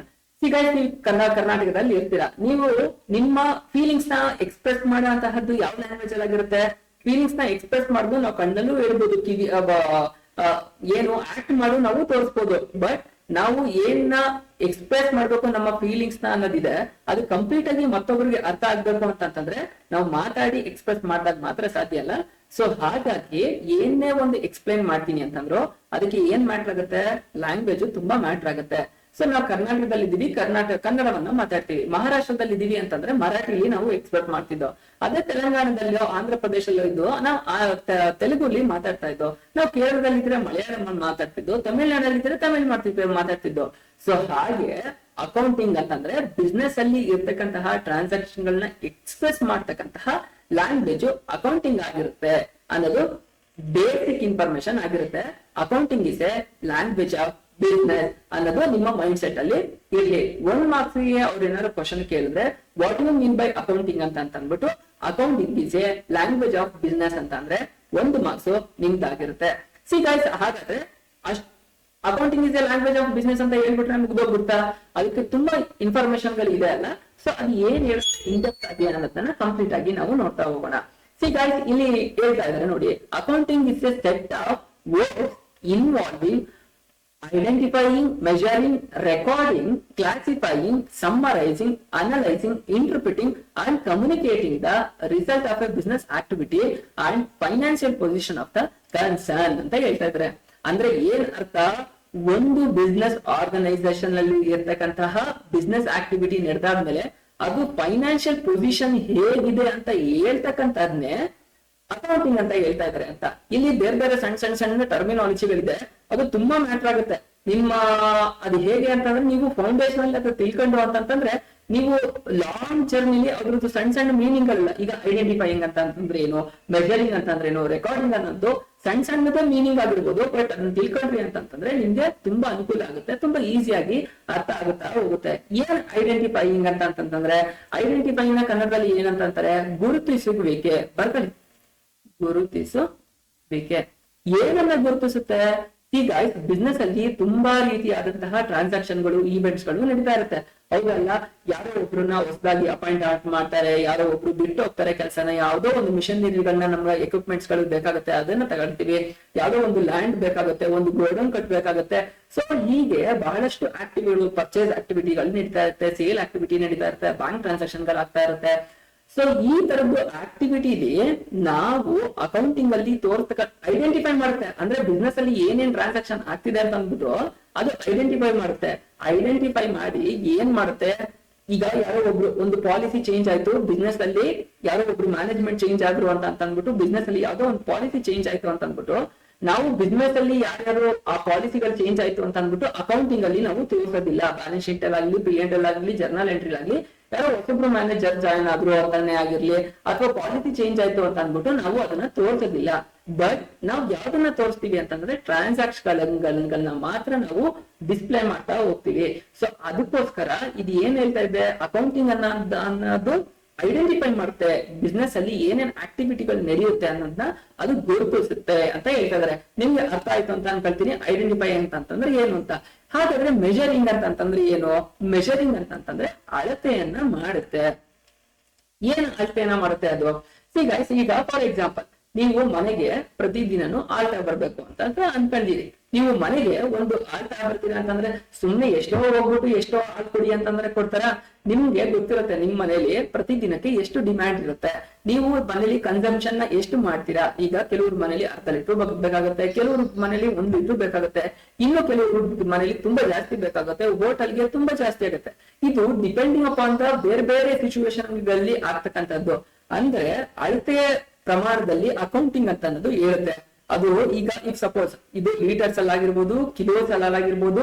ಈಗ ನಾನು ಏನೋ ಒಂದು ಐಟಮ್ ತಗೊಬರ್ತೀನಿ ಅಂತಂದ್ರೆ ಅದಕ್ಕೆ ದುಡ್ಡು ಕೊಟ್ಟಿರ್ತೀನಿ, ಮಾನಿಟರಿ ಅಮೌಂಟ್ ನ ಕೊಟ್ಟಿರ್ತೀನಿ. ಅದು ಎಷ್ಟು ಅಮೌಂಟ್ ನ ಕೊಟ್ಟು ನಾನು ಇಂಡಿಯನ್ ರುಪೀಸ್ ಅಲ್ಲಿ ಕೊಟ್ಟು ಅಥವಾ ಫಾರಿನ್ ಕರೆನ್ಸಿಯಲ್ಲಿ ಕೊಟ್ಟು ಅಂತ ಅಂದ್ಬಿಟ್ಟು ಅದನ್ನ ಅಳತೆ ಮಾಡಿ ಹೇಳುತ್ತೆ ಅಂತ ಅಂದ್ಬಿಟ್ಟು ಮೆಷರಿಂಗ್ ಅಂತ ಅನ್ನೋದು ಕಾನ್ಸೆಪ್ಟ್. ಹಾಗಾದ್ರೆ ರೆಕಾರ್ಡಿಂಗ್ ಏನು? ನಾನು ಆಗ್ಲೇ ಹೇಳಿದೆ, ಬಿಸ್ನೆಸ್ ಅಲ್ಲಿ ಬಹಳಷ್ಟು ಆಕ್ಟಿವಿಟೀಸ್ ಗಳು ನಡೀತಾ ಇರುತ್ತೆ. ಐಡೆಂಟಿಫೈ ಅಲ್ಲಿ ನಾನು ಹೇಳಿದ್ದೀನಿ, ಐಡೆಂಟಿಫೈಯಿಂಗ್ ಅಲ್ಲಿ ಅದರಲ್ಲಿ ಅಕೌಂಟಿಂಗ್ ಟ್ರಾನ್ಸಾಕ್ಷನ್ ಗಳನ್ನ ಯಾವ್ದು ಬಿಸ್ನೆಸ್ ಟ್ರಾನ್ಸಾಕ್ಷನ್ ಅಲ್ಲಿ ಎಲ್ಲಾ ಬಿಸ್ನೆಸ್ ಟ್ರಾನ್ಸಾಕ್ಷನ್ ಗಳನ್ನೂ ಬರೆಯಲ್ಲ. ಆಗ್ಲೇ ಹೇಳಿದ್ದೀನಿ, ಯಾವ್ದೋ ಮ್ಯಾನೇಜರ್ ಚೇಂಜ್ ಆದ್ರು ಅಥವಾ ಪಾಲಿಸಿಗಳು ಚೇಂಜ್ ಆದ್ರು ಅದನ್ನ ಎಂಟ್ರಿ ಮಾಡೋದಿಲ್ಲ. ಯಾವ್ದನ್ನ ರೆಕಾರ್ಡ್ ಮಾಡುತ್ತೆ ಅಂತಂದ್ರೆ ನಾವು ಪರ್ಚೇಸ್ ಮಾಡಿದ್ದು, ಸೇಲ್ಸ್ ಮಾಡಿದ್ದು, ಏನ್ ಬಿಸ್ನೆಸ್ ಆಕ್ಟಿವಿಟಿಲಿ ಫೈನಾನ್ಷಿಯಲ್ ಟರ್ಮ್ಸ್ ಅಲ್ಲಿ ನಾವು ಮಾಡಿರ್ತೀವಲ್ಲ ಅದನ್ನ ರೆಕಾರ್ಡ್ ಮಾಡುತ್ತೆ ಅಂತ ಹೇಳ್ತಾ ಇದ್ರೆ. ಹಾಗಾದ್ರೆ ಕ್ಲಾಸಿಫೈ ರೆಕಾರ್ಡಿಂಗ್ ಅಂತಂದ್ರೆ ಏನು? ದಾಖಲಿಸುವುದು. ಕನ್ನಡದಲ್ಲಿ ಬರ್ಕೊಳ್ಳಿ, ದಾಖಲಿಸುತ್ತೆ. ಏನನ್ನ ದಾಖಲಿಸುತ್ತೆ ಅಂತ ಅಂದ್ಬಿಟ್ಟು ನಿಮ್ಗೆ ಈಗಾಗಲೇ ಗೊತ್ತಾಗಿದೆ ಅಂತ ಅನ್ಕೊಳ್ತೀವಿ. ಹಾಗಾದ್ರೆ ಕ್ಲಾಸಿಫೈಯಿಂಗ್ ಏನನ್ನ ಇದು ಕ್ಲಾಸಿಫೈ ಮಾಡುತ್ತೆ? ಈಗ ಪ್ರತಿಯೊಂದು ಬಿಸ್ನೆಸ್ ಆರ್ಗನೈಸೇಷನ್ ಗಳು ಬೇರೆ ಬೇರೆ ತರ ಇರುತ್ತೆ. ಈಗ ಕೆಲವು ಸೋಲ್ ಪ್ರೊಪ್ರೈಟರ್ಶಿಪ್ ಇರುತ್ತೆ. ಏನ್ ಸೋಲ್ ಪ್ರೊಪ್ರೈಟರ್ಶಿಪ್ ಅಂತಂದ್ರೆ ಒಬ್ಬ ವ್ಯಕ್ತಿ ಮಾಡ್ತಕ್ಕಂತಹ ಬಿಸ್ನೆಸ್ ಆಗಿರುತ್ತೆ. ಕೆಲವು ಪಾರ್ಟ್ನರ್ಶಿಪ್ ಆಗಿರುತ್ತೆ, 2-3 ಜನ ಸೇರಿ ಮಾಡ್ತಕ್ಕಂತಹದ್ದಾಗಿರುತ್ತೆ. ಇನ್ನು ಕೆಲವು ಕಂಪ್ನಿಗಳಾಗಿರುತ್ತೆ, ಮುನ್ಸಿಪಲ್ ಕಾರ್ಪೊರೇಷನ್ ಆಗಿರುತ್ತೆ. ಸೊ ಬೇರೆ ಬೇರೆ ತರದ್ದು ಆರ್ಗನೈಸೇಷನ್ ಗಳು ನಿಮ್ಗೆ ಸಿಗ್ತಾ ಹೋಗುತ್ತೆ. ಪ್ರಾಫಿಟ್ ಆರ್ಗನೈಸೇಷನ್ ಇರುತ್ತೆ, ನಾನ್ ಪ್ರಾಫಿಟ್ ಆರ್ಗನೈಸೇಷನ್ ಗಳಿರುತ್ತೆ. ಸೊ ಆ ತರ ಬೇರೆ ಬೇರೆ ಆದಂತಹ ಆರ್ಗನೈಸೇಷನ್ ಗಳನ್ನ ಅದು ಕ್ಲಾಸಿಫೈ ಮಾಡುತ್ತೆ. ಕ್ಲಾಸಿಫೈ ಅಂತಂದ್ರೆ ಏನು? ವರ್ಗೀಕರಿಸುತ್ತೆ. ಏನು ಅದು ಏನ್ ಮಾಡ ಅಕೌಂಟಿಂಗ್ ಏನೇನ್ ಕೆಲಸ ಇನ್ವಾಲ್ವ್ ಆಗಿದೆ ಅದು ಐಡೆಂಟಿಫೈ ಮಾಡುತ್ತೆ, ಗುರುತಿಸುತ್ತೆ, ಮೆಜರ್ ಮಾಡುತ್ತೆ ಅಂತಂದ್ರೆ ಅಳತೆ ಮಾಡುತ್ತೆ, ರೆಕಾರ್ಡ್ ಮಾಡುತ್ತೆ ಅಂತಂದ್ರೆ ದಾಖಲೆಯನ್ನ ಮಾಡುತ್ತೆ, ಕ್ಲಾಸಿಫೈ ಅಂತಂದ್ರೆ ವರ್ಗೀಕರಣ ಮಾಡುತ್ತೆ, ಸಮ್ಮರೈಸ್ ಅಂತಂದ್ರೆ ಸಂಕ್ಷಿಪ್ತವಾಗಿ, ಕನ್ನಡದಲ್ಲಿ ಸಂಕ್ಷಿಪ್ತವಾಗಿ. ಅದು ಸಂಕ್ಷಿಪ್ತವಾಗಿ ಏನೇ ಹೇಳ್ಬೇಕು ಅಂತಂದ್ರೆ ಸಂಕ್ಷಿಪ್ತವಾಗಿ ಹೇಳ್ತಾ ಹೋಗುತ್ತೆ. ಈಗ P&L ಅಕೌಂಟ್ ಅಲ್ಲಿ ಏನನ್ನ ತೋರಿಸ್ಬೇಕು ಆ P&L ಅಲ್ಲಿ ಅದು ತೋರಿಸ್ತಾ ಹೋಗುತ್ತೆ. ಈಗ ಬ್ಯಾಲೆನ್ಸ್ ಶೀಟ್ ಅಲ್ಲಿ ಏನು ಐಟಮ್ ಗಳನ್ನ ತೋರಿಸ್ಬೇಕು ಅದು ಐಟಮ್ ಗಳನ್ನ ತೋರಿಸ್ತಾ ಹೋಗುತ್ತೆ. ಸೊ ಹಾಗೆ ಅದು ಯಾವುದೇ ಒಂದು ಏನು ನಡೀತಾ ಇದೆ ಬಿಸ್ನೆಸ್ ಅಲ್ಲಿ ಅದನ್ನ ಯಾವ ಅಂಡರ್ ಅಲ್ಲಿ ಸೇರಿಸಬೇಕು ಅದನ್ನ ಸಂಕ್ಷಿಪ್ತವಾಗಿ ಅದಕ್ಕೇನೆ ಸೇರಿಸ್ತಾ ಹೋಗುತ್ತೆ. ಹಾಗೆ ಅನಲೈಸಿಂಗ್ ಏನನ್ನ ಅದು ಅನಲೈಸ್ ಮಾಡುತ್ತೆ? ಅನಲೈಸ್ ಅಂತಂದ್ರೆ ಕನ್ನಡದಲ್ಲಿ ವಿಶ್ಲೇಷಣೆ. ಅದು ವಿಶ್ಲೇಷಣೆ ಮಾಡುತ್ತೆ. ಯಾವ್ದ್ರ ಬಗ್ಗೆ ವಿಶ್ಲೇಷಣೆ ಮಾಡುತ್ತೆ? ನಮ್ಮ ಇವಾಗ 1 ಇಯರ್ ಈಗ ಬಿಸ್ನೆಸ್ ಸ್ಟಾರ್ಟ್ ಮಾಡಿ 1 ವರ್ಷ ಆಯ್ತು, ನಾವು ಒಂದು ಬ್ಯಾಲೆನ್ಸ್ ಶೀಟ್ ಮಾಡ್ದು ಅಂತಂದ್ರೆ ನಮ್ಮ 1 ವರ್ಷದಲ್ಲಿ ನಮ್ಗೆ ಎಷ್ಟು ಪ್ರಾಫಿಟ್ ಆಗಿದೆ ಅಥವಾ ಲಾಸ್ ಆಗಿದೆಯಾ, ಯಾವ ಮಂತ್ ಅಲ್ಲಿ ತುಂಬಾ ಚೆನ್ನಾಗಿ ವ್ಯಾಪಾರ ಆಗಿದೆ ಅಥವಾ ಯಾವಾಗ ಬಿಸ್ನೆಸ್ ತುಂಬಾ ಚೆನ್ನಾಗಿ ರನ್ ಆಗಿದೆ, ಯಾವ ಮಂತ್ ಅಲ್ಲಿ ತುಂಬಾ ಕಮ್ಮಿ ಆಗಿದೆ ಅಂತ ಅಂದ್ಬಿಟ್ಟು ಕಂಪ್ಲೀಟ್ ಆಗಿ ನಿಮ್ಗೆ ಥ್ರೂ ಮಾನಿಟರಿ ಟರ್ಮ್ಸ್ ನಿಮ್ಮ ಬ್ಯಾಲೆನ್ಸ್ ಶೀಟ್ ಅಲ್ಲಿ ಏನ್ ಅಮೌಂಟ್ ಅಲ್ಲಿ ನಿಮ್ಗೆ ಅದು ಅನಲೈಸ್ ಮಾಡಿ ಹೇಳುತ್ತೆ ಅಂತ ಹೇಳ್ತಾ ಇದಾರೆ. ಹಾಗೇನೆ ಫಿಕ್ಸ್ಡ್, ಈಗ ನೀವು ಬ್ಯಾಲೆನ್ಸ್ ಶೀಟ್ ಅಲ್ಲಿ ನೋಡ್ತೀನಿ ಅಂತಂದ್ರೆ ಫಿಕ್ಸ್ಡ್ ಅಸೆಟ್ಸ್ ಇರುತ್ತೆ, ಕ್ಯಾಪಿಟಲ್ ಇನ್ವೆಸ್ಟ್ಮೆಂಟ್ ಇರುತ್ತೆ, ಲೋನ್ಸ್ ಗಳು ಎಷ್ಟಿರುತ್ತೆ ಅಂತ ಇರುತ್ತೆ, ಕರೆಂಟ್ ಲಯಬಿಲಿಟೀಸ್ ಯಾವ್ದು ಇರುತ್ತೆ ಅಂತ ಇರುತ್ತೆ. ಸೊ ಇವನ್ನೆಲ್ಲ ಕಂಪ್ಲೀಟ್ ಆಗಿ ಅದು ಅನಲೈಸ್ ಮಾಡಿ ಹೇಳುತ್ತೆ ಅಂತ ಅಂದ್ಬಿಟ್ಟು ಹೇಳ್ತಾ ಇದಾರೆ. ಇಂಟರ್ಪ್ರಿಟಿಂಗ್ ಏನು? ಇಂಟರ್ಪ್ರಿಟಿಂಗ್ ಅಂತಂದ್ರೆ ಅದು ಆಲೋಚನೆ ಮಾಡಿ ಇದು ಹೀಗೆ ಇದೆ ಅಂತ ಅಂದ್ಬಿಟ್ಟು ಕಂಪ್ಲೀಟ್ ಆಗಿ ಇನ್ಫಾರ್ಮೇಶನ್ ನ ಕೊಡ್ತಾ ಹೋಗುತ್ತೆ. ಓಕೆನಾ? ಇಂಟರ್ಪ್ರಿಟ್ ಮಾಡುತ್ತೆ. ಹಾಗಾದ್ರೆ ಏನು ಇಂಟರ್ಪ್ರಿಟ್ ಅಂತಂದ್ರೆ ಒಂದು ಅಸ್ಯೂಮ್ ಮಾಡ್ಬೋದು, ಅಸ್ಯೂಮ್ ಅಥವಾ ನೆಕ್ಸ್ಟ್ ಬೇರೆ ಪ್ಲಾನ್ ಗಳನ್ನ ಏನ್ ಮಾಡೋದು. ಈ ಸಪೋಸ್ ನೋಡಿ ಇಲ್ಲಿ ಈ ವರ್ಷ ತುಂಬಾ ಪ್ರಾಫಿಟ್ ಆಯ್ತು ಅಂತಂದ್ರೆ ಹೇಗೆ ಇಂಟರ್ಪ್ರಿಟ್ ಮಾಡುತ್ತೆ ಅಂತಂದ್ರೆ ನಾವು ಈ ವರ್ಷ ಬಿಸ್ನೆಸ್ ನ ಸ್ಟಾರ್ಟ್ ಮಾಡಿದೀವಿ, ಇನ್ನು 6 ತಿಂಗಳಿಗೆ ನಾವು ಹೇಗೆ ಡೆವಲಪ್ ಆಗ್ಬೋದು ಅಥವಾ ಇನ್ನು 1 ವರ್ಷಕ್ಕೆ ಬೇರೆ ಬ್ರಾಂಚ್ ಗಳನ್ನ ಏನಾದ್ರು ಓಪನ್ ಮಾಡಿದ್ರೆ ನಮಗೆ ಪ್ರಾಫಿಟ್ ಸಿಗುತ್ತಾ, ಈ ತರ ಇಂಟರ್ಪ್ರಿಟ್ ಮಾಡಿ ನಮ್ಗೆ ಒಂದಷ್ಟು ಇನ್ಫಾರ್ಮೇಶನ್ ನಾವು ಹೇಳುತ್ತೆ ಅಂತ ಹೇಳ್ತಾ ಇದಾರೆ. ಫೈನಲ್ ಆಗಿ communicating the result of business activity ಏನ್ ಹೇಳ್ತಾ ಇದ್ದಾರೆ? ಫೈನಲ್ ಆಗಿ ಅದು ಈ ತರ ಎಲ್ಲವನ್ನ ಒಂದು ಗುರುತಿಸೋದಾಗಿರ್ಬೋದು, ಅಳತೆ ಮಾಡೋದಾಗಿರ್ಬೋದು, ದಾಖಲೆಯನ್ನ ಮಾಡಬಹುದಾಗಿರ್ಬೋದು, ಕ್ಲಾಸಿಫೈ ಆಗಿರ್ಬೋದು, ಸಂಕ್ಷಿಪ್ತವಾಗಿ ಸಮರೈಸ್ ಮಾಡುವಂತದ್ದಾಗಿರ್ಬೋದು, ವಿಶ್ಲೇಷಿಸೋದಾಗಿರ್ಬೋದು, ಇಂಟರ್ಪ್ರಿಟ್ ಮಾಡಬಹುದಾಯಿತು. ಇಷ್ಟನ್ನು ಕೂಡ ಅಕೌಂಟಿಂಗ್ ಮಾಡಿ ಆ ಅಕೌಂಟಿಂಗ್ ಇನ್ಫಾರ್ಮೇಶನ್ ನ ಕಮ್ಯುನಿಕೇಶನ್ ನ ಅದು ರಿಸಲ್ಟ್ ನ ಬಿಸ್ನೆಸ್ ಆಕ್ಟಿವಿಟಿಲಿ ತೋರಿಸುತ್ತೆ. Financial position of the concern ಅದು ಹೇಳುತ್ತೆ, ಅದೇನೆ ಅಕೌಂಟಿಂಗ್ ಆಗಿದೆ ಅಂತ ಅಂದ್ಬಿಟ್ಟು ಹೇಳ್ತಾ ಇದ್ದಾರೆ. ಸೊ ಗೈಸ್, ನಿಮ್ಗೆ ಅಕೌಂಟಿಂಗ್ ಅನ್ನೋದ್ರದ್ದು ಮೀನಿಂಗ್ ಏನು ಅಂತ ಅಂದ್ಬಿಟ್ಟು ಅರ್ಥ ಆಯ್ತು ಅಂತ ಅನ್ಕೊಳ್ತೀನಿ. ಹಾಗೇನೆ ಈಗ ನಾವು ಅದ್ರ ಮೀನಿಂಗ್ ಅಂತ ಏನು ಅಂತ ತಿಳ್ಕೊಂಡು ಡೆಫಿನೇಷನ್, ಯಾರೋ ಒಂದು ಇನ್ಸ್ಟಿಟ್ಯೂಷನ್ ಆಗಿರ್ಬೋದು, ಯಾರೋ ಒಬ್ಬ ವ್ಯಕ್ತಿ ಆಗಿರ್ಬೋದು, ಅದನ್ನ ವ್ಯಾಖ್ಯಾನಿಸ್ತಾರೆ ಅಲ್ಲ, ಇದು ಹಿಂಗೇನೆ ಅಂತ ಅಂದ್ಬಿಟ್ಟು ಅವ್ರದ್ದು ವರ್ಡಿಂಗ್ಸ್ ಅಲ್ಲಿ ಏನ್ ಇನ್ವರ್ಟೆಡ್ ಕಾಮದಲ್ಲಿ ಕೊಡ್ತಾರಲ್ಲ ಅದನ್ನ ಡೆಫಿನೇಷನ್ ಅಂತ ಕರೀತಾರೆ. According to American accounting association, ಇವ್ರ ಪ್ರಕಾರ, ಅಮೆರಿಕನ್ ಅಕೌಂಟಿಂಗ್ ಅಸೋಸಿಯೇಷನ್ ಪ್ರಕಾರ ಅಕೌಂಟಿಂಗ್ ಅಂತಂದ್ರೆ ಏನು ಅಂತ ಹೇಳ್ತಾ ಇದ್ದಾರೆ ನೋಡಿ ಇಲ್ಲಿ.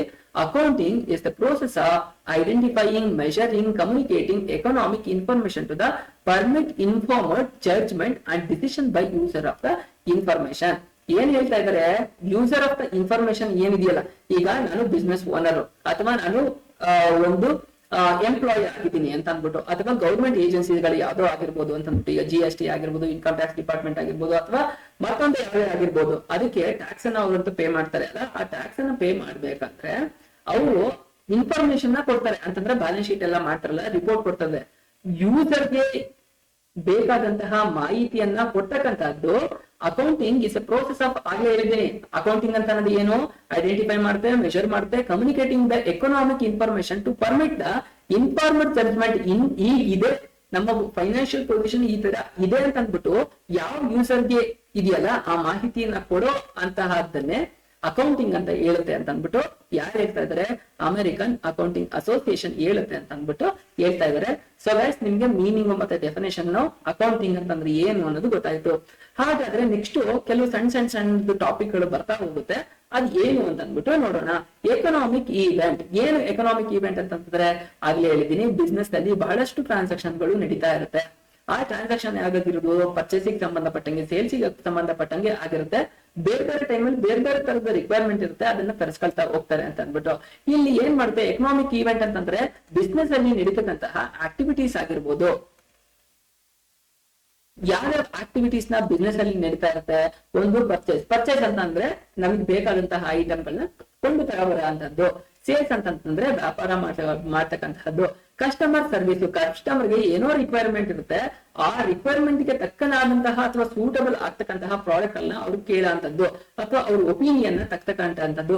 ಮಾರ್ಕೆಟಿಂಗ್ ಮಾಡೋಂತಹದ್ದು, ಮಾರ್ಕೆಟಿಂಗ್ ಅಂತಂದ್ರೆ ನಮ್ದು ಯಾವ್ದೋ ಒಂದು ಹೊಸ ಪ್ರಾಡಕ್ಟ್ ನ ತಗೊಂಡ್ವಿ ಮಾರ್ಕೆಟ್ ಅಲ್ಲಿ ಅಂತಂದ್ರೆ ನಾವು ಮ್ಯಾನುಫ್ಯಾಕ್ಚರಿಂಗ್ ಮಾಡ್ಕೊಂಡು ಒಂದ್ ಕಡೆ ಇಟ್ಕೊಬಿಟ್ರೆ ಆಗೋಗ್ಬಿಡುತ್ತಾ? ಖಂಡಿತ ಇಲ್ಲ ಅಲ್ಲ, ಮಾರ್ಕೆಟಿಂಗ್ ಮಾಡ್ಬೇಕು. ಏನು ಮಾರ್ಕೆಟಿಂಗ್ ಅಂತಂದ್ರೆ ಅದನ್ನ ಪ್ರಚಾರ ಮಾಡ್ಬೇಕು. ಯಾವ ತರ ಥ್ರೂ ಅಡ್ವರ್ಟೈಸಿಂಗ್ ಆಗಿರ್ಲಿ ಅಥವಾ ಮೌತ್ ಟು ಮೌತ್ ಆಗಿರ್ಲಿ, ಜನಕ್ಕೆ ತಲುಪಿದ್ರೆ ತಾನೇ ಒಂದು ಪ್ರಾಡಕ್ಟ್ ಮಾರ್ಕೆಟ್ ಅಲ್ಲಿ ಇದೆ ಅಂತ ಅಂದ್ಬಿಟ್ಟು ಗೊತ್ತಾಗೋದು. ಹಾಗಾಗಿ ಮಾರ್ಕೆಟಿಂಗ್ ನ ಮಾಡುತ್ತೆ. ಇದು ಒಂದು ಎಕನಾಮಿಕ್ ಈವೆಂಟ್ ಆಗಿದೆ. ಆಡಿಟಿಂಗ್ ಅಂತಂದ್ರೆ ವರ್ಷದ ಎಂಡ್ ಅಲ್ಲಿ ಬಿಸ್ನೆಸ್ ಗೆ ಅಥವಾ ಕ್ವಾರ್ಟರ್ಲಿ, ಮಂತ್ಲಿ, ಈ ತರ ಓನರ್ಸ್ ಗೆ ಆಗಿರ್ಲಿ ಯಾರಿಗೆ ಇನ್ಫಾರ್ಮೇಶನ್ ಬೇಕು ಅದನ್ನ ಬಿಸ್ನೆಸ್ ಅಲ್ಲಿ ಕೂತ್ಕೊಂಡು ಯಾರು ಅಕೌಂಟೆಂಟ್ ಇರ್ತಾರೆ ಅವರು ಮಾಡ್ತಾರೆ. ಸೊ ಆಡಿಟ್ ಮಾಡಿ ಅದು ಫೈನಲ್ ಆಗಿ ರಿಪೋರ್ಟ್ ಪ್ರಿಪೇರ್ ಮಾಡ್ತಾರೆ. ಸೊ ಇದೆಲ್ಲವೂ ಒಂದು ಬಿಸ್ನೆಸ್ ನ ಎಕನಾಮಿಕ್ ಈವೆಂಟ್ಸ್ ಗಳು ಆಗಿದೆ ಅಂತ ಅಂದ್ಬಿಟ್ಟು ಹೇಳ್ತಾ ಇದ್ದಾರೆ. ಸೊ ಈಗಾಗಲೇ ನಾವು ತಿಳ್ಕೊಂಡಿದೀವಿ ಐಡೆಂಟಿಫೈಯಿಂಗ್ ಅಂದ್ರೇನು, ಮೆಜರಿಂಗ್ ಅಂತಂದ್ರೇನು, ರೆಕಾರ್ಡಿಂಗ್ ಅಂತಂದ್ರೇನು, communicating the information of the business ಅಂತಂದ್ರೆ ಏನು ಅಂದ್ಬಿಟ್ಟು ನಾವು ಈಗಾಗಲೇ ಅಕೌಂಟಿಂಗ್ ಅನ್ನ ಮೀನಿಂಗ್ ಅಲ್ಲಿ ತಿಳ್ಕೊಂಡಿದೀವಿ. ಆರ್ಗನೈಸೇಷನ್ ಈಗಾಗಲೇ ಇದನ್ನು ಒಂದ್ ಸ್ವಲ್ಪ ಆಗ್ಲೇ ಎಕ್ಸ್ಪ್ಲೇನ್ ಮಾಡ್ತೀನಿ, ಬಟ್ ಇನ್ನೊಂದ್ಸಲ ಹೇಳ್ತೀನಿ. ಸಿ ಗೈಸ್, ಆರ್ಗನೈಸೇಷನ್ ಅಲ್ಲಿ ಬೇರೆ ತರದ್ದು ಡಿಫ್ರೆಂಟ್ ಟೈಪ್ ಆಫ್ ಆರ್ಗನೈಸೇಷನ್ ಗಳಿದೆ. ಆಗ್ಲೇ ಯಾವ್ದು ಹೇಳಿದೀನಿ ನಾನು, ಸೋಲ್ ಪ್ರೊಪ್ರೈಟರ್, ಒಬ್ಬನೇ ಒಬ್ಬ ಅವನಿಗೆ ಬೇಕಾದಂತಹ ಬಿಸ್ನೆಸ್ ನ ಮಾಡಿದ್ನ ಸೋಲ್ ಪ್ರೊಪ್ರೈಟರ್, ಏಕ ವ್ಯಕ್ತಿ ವ್ಯವಸ್ಥಾಪಕ ಇರ್ತಾನೆ, ಆತನೇ ರನ್ ಮಾಡ್ಕೊ ಹೋಗೋದನ್ನ ಏನಂತ ಹೇಳ್ತಾರೆ, ಸೋಲ್ ಪ್ರೊಪ್ರೈಟರ್ಶಿಪ್ ಅಂತ ಹೇಳ್ತಾರೆ. ಸೋಲ್ ಪ್ರೊಪ್ರೈಟರ್ಶಿಪ್ ಆದ್ಮೇಲೆ ಈಗ ನೀವ್ ಯಾವ್ದೋ ಒಂದು ಬಿಸ್ನೆಸ್ ಮಾಡ್ಬೇಕು ಅಂತ ಅನ್ಕೊಂಡಿರ್ತೀರ. ನಿಮ್ಗೆ ಅದ್ರದ್ದು ಟೋಟಲ್ ಬಜೆಟ್ ಬಂದ್ಬಿಟ್ಟು ಒಂದು 50 lakhs ಆಗಿರುತ್ತೆ ಅಂತ. ಬಟ್ ನಿಮ್ಮ ಹತ್ರ ಫಂಡಿಂಗ್ಸ್ ಎಷ್ಟಿರುತ್ತೆ, ಒಂದು 30 lakhs ತನಕ ಇರುತ್ತೆ ಅಂತ ಅನ್ಕೊಳ್ಳಿ. ಬಟ್ ನಿಮ್ಗೆ ಇನ್ನೂ 20 lakhs ಬೇಕಾಗುತ್ತೆ. ಅವಾಗ ಏನ್ ಮಾಡ್ತೀರಾ, ನಿಮಗೆ ಗೊತ್ತಿರೋರು ಅಥವಾ ಪರಿಚಯ ಇರೋರು ಅಥವಾ ನಿಮ್ಮ ಫ್ರೆಂಡ್ಸ್ ಆಗಿರ್ಬೋದು, ರಿಲೇಟಿವ್ ಆಗಿರೋದು, ನಿಮ್ಮ ಬಿಸ್ನೆಸ್ ಗೆ ಪಾರ್ಟ್ನರ್ ಆಗಿ ಕರ್ಕ ಬರ್ತೀರಾ. ಪಾರ್ಟ್ನರ್ ಆಗಿ ಕರ್ಕ ಬಂದಾಗ ಅವ್ರು ಎಂತ ಬರ್ತಾರೆ, ಅವರು ಕ್ಯಾಪಿಟಲ್ ಅಂತ ಬರ್ತಾರೆ. ಸೊ ಆಗ ಅಂತ ಬಿಸ್ನೆಸ್ ನ ಪಾರ್ಟ್ನರ್ಶಿಪ್ ಫಾರ್ಮ್ ಅಂತ ಕರೀತಾರೆ.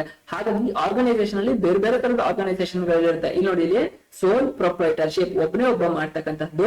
ಪಾರ್ಟ್ನರ್ಶಿಪ್, ಇಲ್ಲಿ ನೋಡಿ, ಇಲ್ಲಿ ಪ್ರಾಫಿಟ್ ಆರ್ಗನೈಸೇಷನ್ ಮತ್ತೆ ನಾನ್ ಪ್ರಾಫಿಟ್ ಆರ್ಗನೈಸೇಷನ್ ಗಳು ಇದೆ. ಪ್ರಾಫಿಟ್ ಆರ್ಗನೈಸೇಷನ್ ಗಳು ಅಂತಂದ್ರೆ ಪ್ರಾಫಿಟ್ ನ ಮೋಟೋನ ಇಟ್ಕೊಂಡೇ ಕೂಡ ಅವು ಬಿಸ್ನೆಸ್ ನ ಮಾಡ್ತಾ ಇರ್ತವೆ. ನಾನ್ ಪ್ರಾಫಿಟ್ ಆರ್ಗನೈಸೇಷನ್ ಗಳೇನು, ಅದನ್ನ ಶಾರ್ಟ್ ಫಾರ್ಮ್ ಅಲ್ಲಿ NGOs ಅಂತ ಕರೀತಾರೆ. ನಿಮ್ಗೆ ಈಗಾಗಲೇ ಕೇಳಿರ್ತೀರಾ ಅಂತ ಅನ್ಕೊಳ್ತೀನಿ. NGO ಅಂತಂದ್ರೆ ಏನು, ಸೋಷಿಯಲ್ ವೆಲ್ಫೇರ್ ಪ್ರೋಗ್ರಾಮ್ ಗಳನ್ನ ಮಾಡ್ತಕ್ಕಂತಹದ್ದು, ಅವೇರ್ನೆಸ್ ನ ಮೂಡಿಸ್ತಕ್ಕಂತಹದ್ದು, ಹಳ್ಳಿಗಳನ್ನ ತುಂಬಾ ಕ್ಲೀನ್ ಆಗಿ ಇಟ್ಕೊಳ್ಳಿ ಅಂತ ಹೇಳಂತದ್ದು, ಸಾರ್ವಜನಿಕರಿಗೆ ಬೇಕಾದಂತಹ ಫೆಸಿಲಿಟೀಸ್ ಗಳನ್ನ ಥ್ರೂ NGO ಆಕ್ಟಿವಿಟೀಸ್ ಮೂಲಕ ಉಚಿತವಾಗಿ ಅವ್ರಿಗೆ ತಲುಪಿಸ್ತಕ್ಕಂತಹ ಕಾರ್ಯನ ಮಾಡ್ತಾರೆ. ಆ ತರದ್ದು ಕೂಡ ಆರ್ಗನೈಸೇಷನ್ ಗಳಿದೆ. ಪ್ರಾಫಿಟ್ ಗೋಸ್ಕರ ಕೆಲವು ಆರ್ಗನೈಸೇಷನ್ ಗಳಿದೆ, ನಾನ್ ಪ್ರಾಫಿಟ್ ಜನಕ್ಕೆ ಒಳ್ಳೇದಾಗ್ಲಿ ಅನ್ನೋ ಒಂದು ಇಂಟೆನ್ಷನ್ ಅಲ್ಲಿ ಮಾಡ್ತಕ್ಕಂತಹ ಆರ್ಗನೈಸೇಷನ್ ಗಳು ಇದೆ, ಅದನ್ನ ನಾನ್ ಪ್ರಾಫಿಟ್ ಆರ್ಗನೈಸೇಷನ್ ಅಂತ ಕರೀತಾರೆ. ಸೋಲ್ ಪ್ರೊಪ್ರೈಟರ್ ಅಂತಂದ್ರೆ ಒಬ್ಬನೇ ಒಬ್ಬ ಮಾಡ್ತಕ್ಕಂತಹ ಬಿಸ್ನೆಸ್ ಇದೆ. ಪಾರ್ಟ್ನರ್ಶಿಪ್ ಫಾರ್ಮ್ಸ್ ಗಳಿದೆ. ಪಾರ್ಟ್ನರ್ಶಿಪ್ ಅಂತಂದ್ರೆ ಇಬ್ರು ಅಥವಾ ಹೆಚ್ಚಿಗೆ ಜನ ಸೇರಿ ಮಾಡ್ತಕ್ಕಂತಹ ಬಿಸ್ನೆಸ್ ಗಳಿದೆ. ಕೋಆಪರೇಟಿವ್ ಸೊಸೈಟಿ ಅಂತಂದ್ರೆ ನೀವು ಕೇಳಿರ್ತೀರಾ, ಕೋಆಪರೇಟಿವ್ ಸೊಸೈಟಿಲಿ ನಿಮ್ಮ ಹಳ್ಳಿಯಲ್ಲಿ ಒಂದು ಯಾವ್ದಾರ ಬ್ಯಾಂಕ್ ಇತ್ತು ಅಥವಾ ಮರ್ಚೆಂಟ್ ಕೋಆಪರೇಟಿವ್ ಸೊಸೈಟಿಗಳ ಬ್ಯಾಂಕ್ ಗಳೆಲ್ಲ ಇರುತ್ತೆ. ಅದ್ರಲ್ಲಿ ಎಲೆಕ್ಷನ್ ನಡೀತಾ ಇದೆ, ಎಲೆಕ್ಷನ್ ಹೋಗ್ಬೇಕು, ನಿಮ್ ಪೇರೆಂಟ್ಸ್ ಗಳು ಎಲೆಕ್ಷನ್ ಇದೆ ಹೋಗ್ತೀನಿ ಅನ್ನೋದು ನೀವು ಕೆಲವು ಸಲ ಕೇಳಿರ್ಬೋದು. ಸೊ ಕೋಆಪರೇಟಿವ್ ಸೊಸೈಟಿಗಳಿದೆ. ಏನಕ್ಕೆ ಅಂತಂದ್ರೆ ಅವ್ರದ್ದು ಕೋಆಪರೇಟಿವ್ ಸೊಸೈಟಿಲಿ ಯಾರ್ಯಾರು ಮೆಂಬರ್ ಇರ್ತಾರೆ ಅವರು ಒಂದು ಮೋಟೋವನ್ನ ಇಟ್ಕೊಂಡು ಅದನ್ನ ಅವರ ಆ ಮೆಂಬರ್ಸ್ ಗಳಿಗೆ ಡೆವಲಪ್ ಆಗ್ಬೇಕು, ನೆಕ್ಸ್ಟ್ ಲೆವೆಲ್ ಹೋಗ್ಬೇಕು ಅಂತ ಅಂದ್ಬಿಟ್ಟು ಆ ಇಂಟೆನ್ಷನ್ ಅಲ್ಲಿ ಮಾಡ್ತಾರೆ. ಆ ತರದ ಕೋಆಪರೇಟಿವ್ ಸೊಸೈಟಿಗಳು ಇದೆ. ಕಂಪನೀಸ್ ಇದೆ. ಕಂಪನಿ ಅಂತಂದ್ರೆ ಕಂಪನೀಸ್ ಆಕ್ಟ್ ಆಫ್ 2013, ಹೊಸ ನ್ಯೂ ಕಂಪನೀಸ್ ಆಕ್ಟ್ ಆಫ್ 2013 ಪ್ರಕಾರ MOA AOA ನ ಮಾಡಿ ಅದಾದ್ಮೇಲೆ ಕಂಪನಿಯನ್ನ ಸ್ಟಾರ್ಟ್ ಮಾಡಿದೆ. ಲೋಕಲ್ ಅಥಾರಿಟಿಗಳಿರುತ್ತೆ, ನಿಮ್ದು BBMP ಆಗಿರ್ಬೋದು ಅಥವಾ ಇನ್ಯಾವ್ದಾರ ಮೂಲ ಆಗಿರ್ಬೋದು. ಸೊ ಈ ತರ ಲೋಕಲ್ ಅಥಾರಿಟಿ ಇರುತ್ತೆ, ಮುನ್ಸಿಪಲ್ ಕಾರ್ಪೊರೇಷನ್ ಇರುತ್ತೆ, ಅಸೋಸಿಯೇಷನ್ ಆಫ್ ಎ ಪರ್ಸನ್ ಅಂತಂದ್ರೆ ಇದುವೇ ಕೂಡ ಆಲ್ಮೋಸ್ಟ್ ಸಿಮಿಲರ್ ತರ ಪಾರ್ಟ್ನರ್ಶಿಪ್ ಬರುತ್ತೆ. ಬಟ್ ಇದು ಪಾರ್ಟ್ನರ್ಶಿಪ್ ಆಗಿರೋದಿಲ್ಲ. 3-4 ಜನ ಸೇರಿ ಒಂದು ಮೋಟೋ ಇಟ್ಕೊಂಡು, ಒಂದು ಪ್ರಾಫಿಟ್ ಮೋಟೋ ಇಟ್ಕೊಂಡು ಅಥವಾ ಬಿಸ್ನೆಸ್ ಟಾರ್ಗೆಟ್ ಇಟ್ಕೊಂಡು ಮಾಡ್ತಕ್ಕಂತಹದ್ನ ಅಸೋಸಿಯೇಷನ್ ಆಫ್ ಎ ಪರ್ಸನ್ ಅಂತ ಹೇಳ್ತಾರೆ. ಸೊ ಹಾಗಾಗಿ ಗೈಸ್, ನಿಮ್ಗೆ ಎಕನಾಮಿಕ್ ಇವೆಂಟ್ ಅಂತಂದ್ರೇನು, ಎಕನಾಮಿಕ್ ಇವೆಂಟ್ ಅಲ್ಲಿ ಏನೇನಂತ ಬರುತ್ತೆ, identifying, measuring, recording of communicating the information ಅಂತಂದ್ರೆ ಏನು, ಮತ್ತೆ ಆರ್ಗನೈಸೇಷನ್ ಅಲ್ಲಿ ಯಾವ್ಯಾವ ತರದ ಡಿಫ್ರೆಂಟ್ ಟೈಪ್ ಆಫ್ ಆರ್ಗನೈಸೇಷನ್ ಗಳು ಇದೆ ಅಂತ ಅಂದ್ಬಿಟ್ಟು ಕಂಪ್ಲೀಟ್ ಆಗಿ ಇನ್ಫಾರ್ಮೇಶನ್ ನ ಸಿಕ್ತು ಅಂತ ನಾನು ಅನ್ಕೊಳ್ತೀನಿ. ಸಿ ಗೈಸ್, ಇನ್ನ ನೆಕ್ಸ್ಟ್ ಮುಂದಕ್ಕೆ ಹೋಗೋಣ. Accounting as a source of information. ಏನ್ ಹೇಳ್ತಾ ಇದಾರೆ, ಅಕೌಂಟಿಂಗ್ ಅಂತ ಅನ್ನೋದು ಒಂದು ಸೋರ್ಸ್ ಆಫ್ ಇನ್ಫಾರ್ಮೇಶನ್.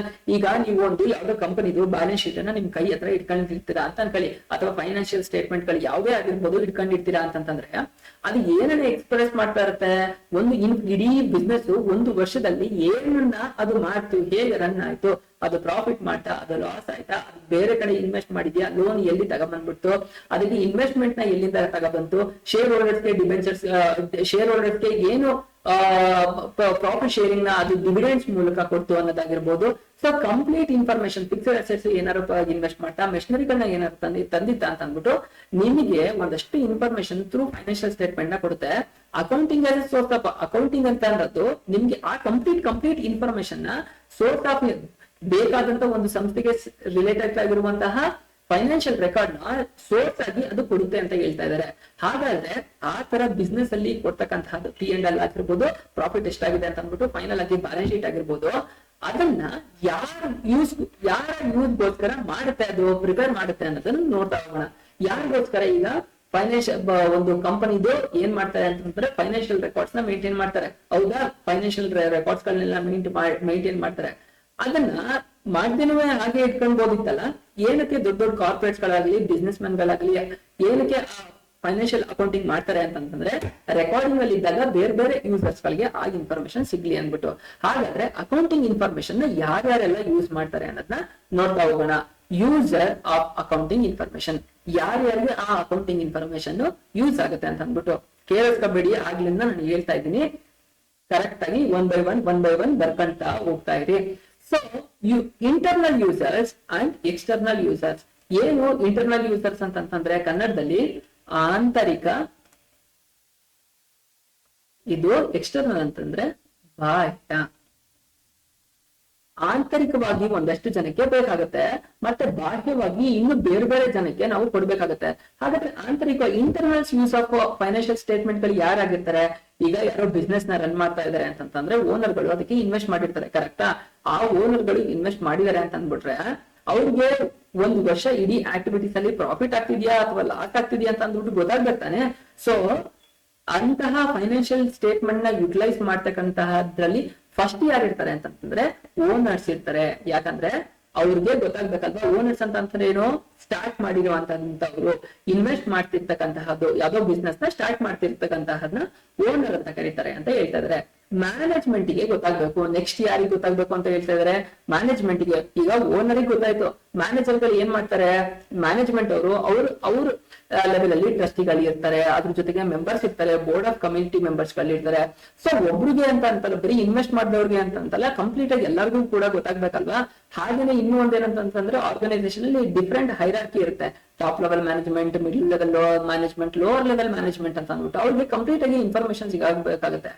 ಯಾವಾಗ ಟಾಪ್ ಲೆವೆಲ್ ಮ್ಯಾನೇಜ್ಮೆಂಟ್ ಇಂದ ಮಿಡ್ಲ್ ಲೆವೆಲ್ ಮ್ಯಾನೇಜ್ಮೆಂಟ್ ಅಲ್ಲಿ ಯಾವಾಗ ಬರುತ್ತೆ ಅವ್ರಿಗೂ ಕೂಡ ಗೊತ್ತಾಗುತ್ತೆ ನಾವು ನೆಕ್ಸ್ಟ್ ಯಾವ ತರ ಪಾಲಿಸಿಗಳನ್ನ ಮಾಡ್ಕೊಂಡ್ರೆ ಪ್ರಾಫಿಟ್ ನ ನಾವು ನೆಕ್ಸ್ಟ್ ಇಯರ್ ಅಲ್ಲಿ ತಗೊಳ್ಬಹುದು ಅಂತ ಅಂದ್ಬಿಟ್ಟು.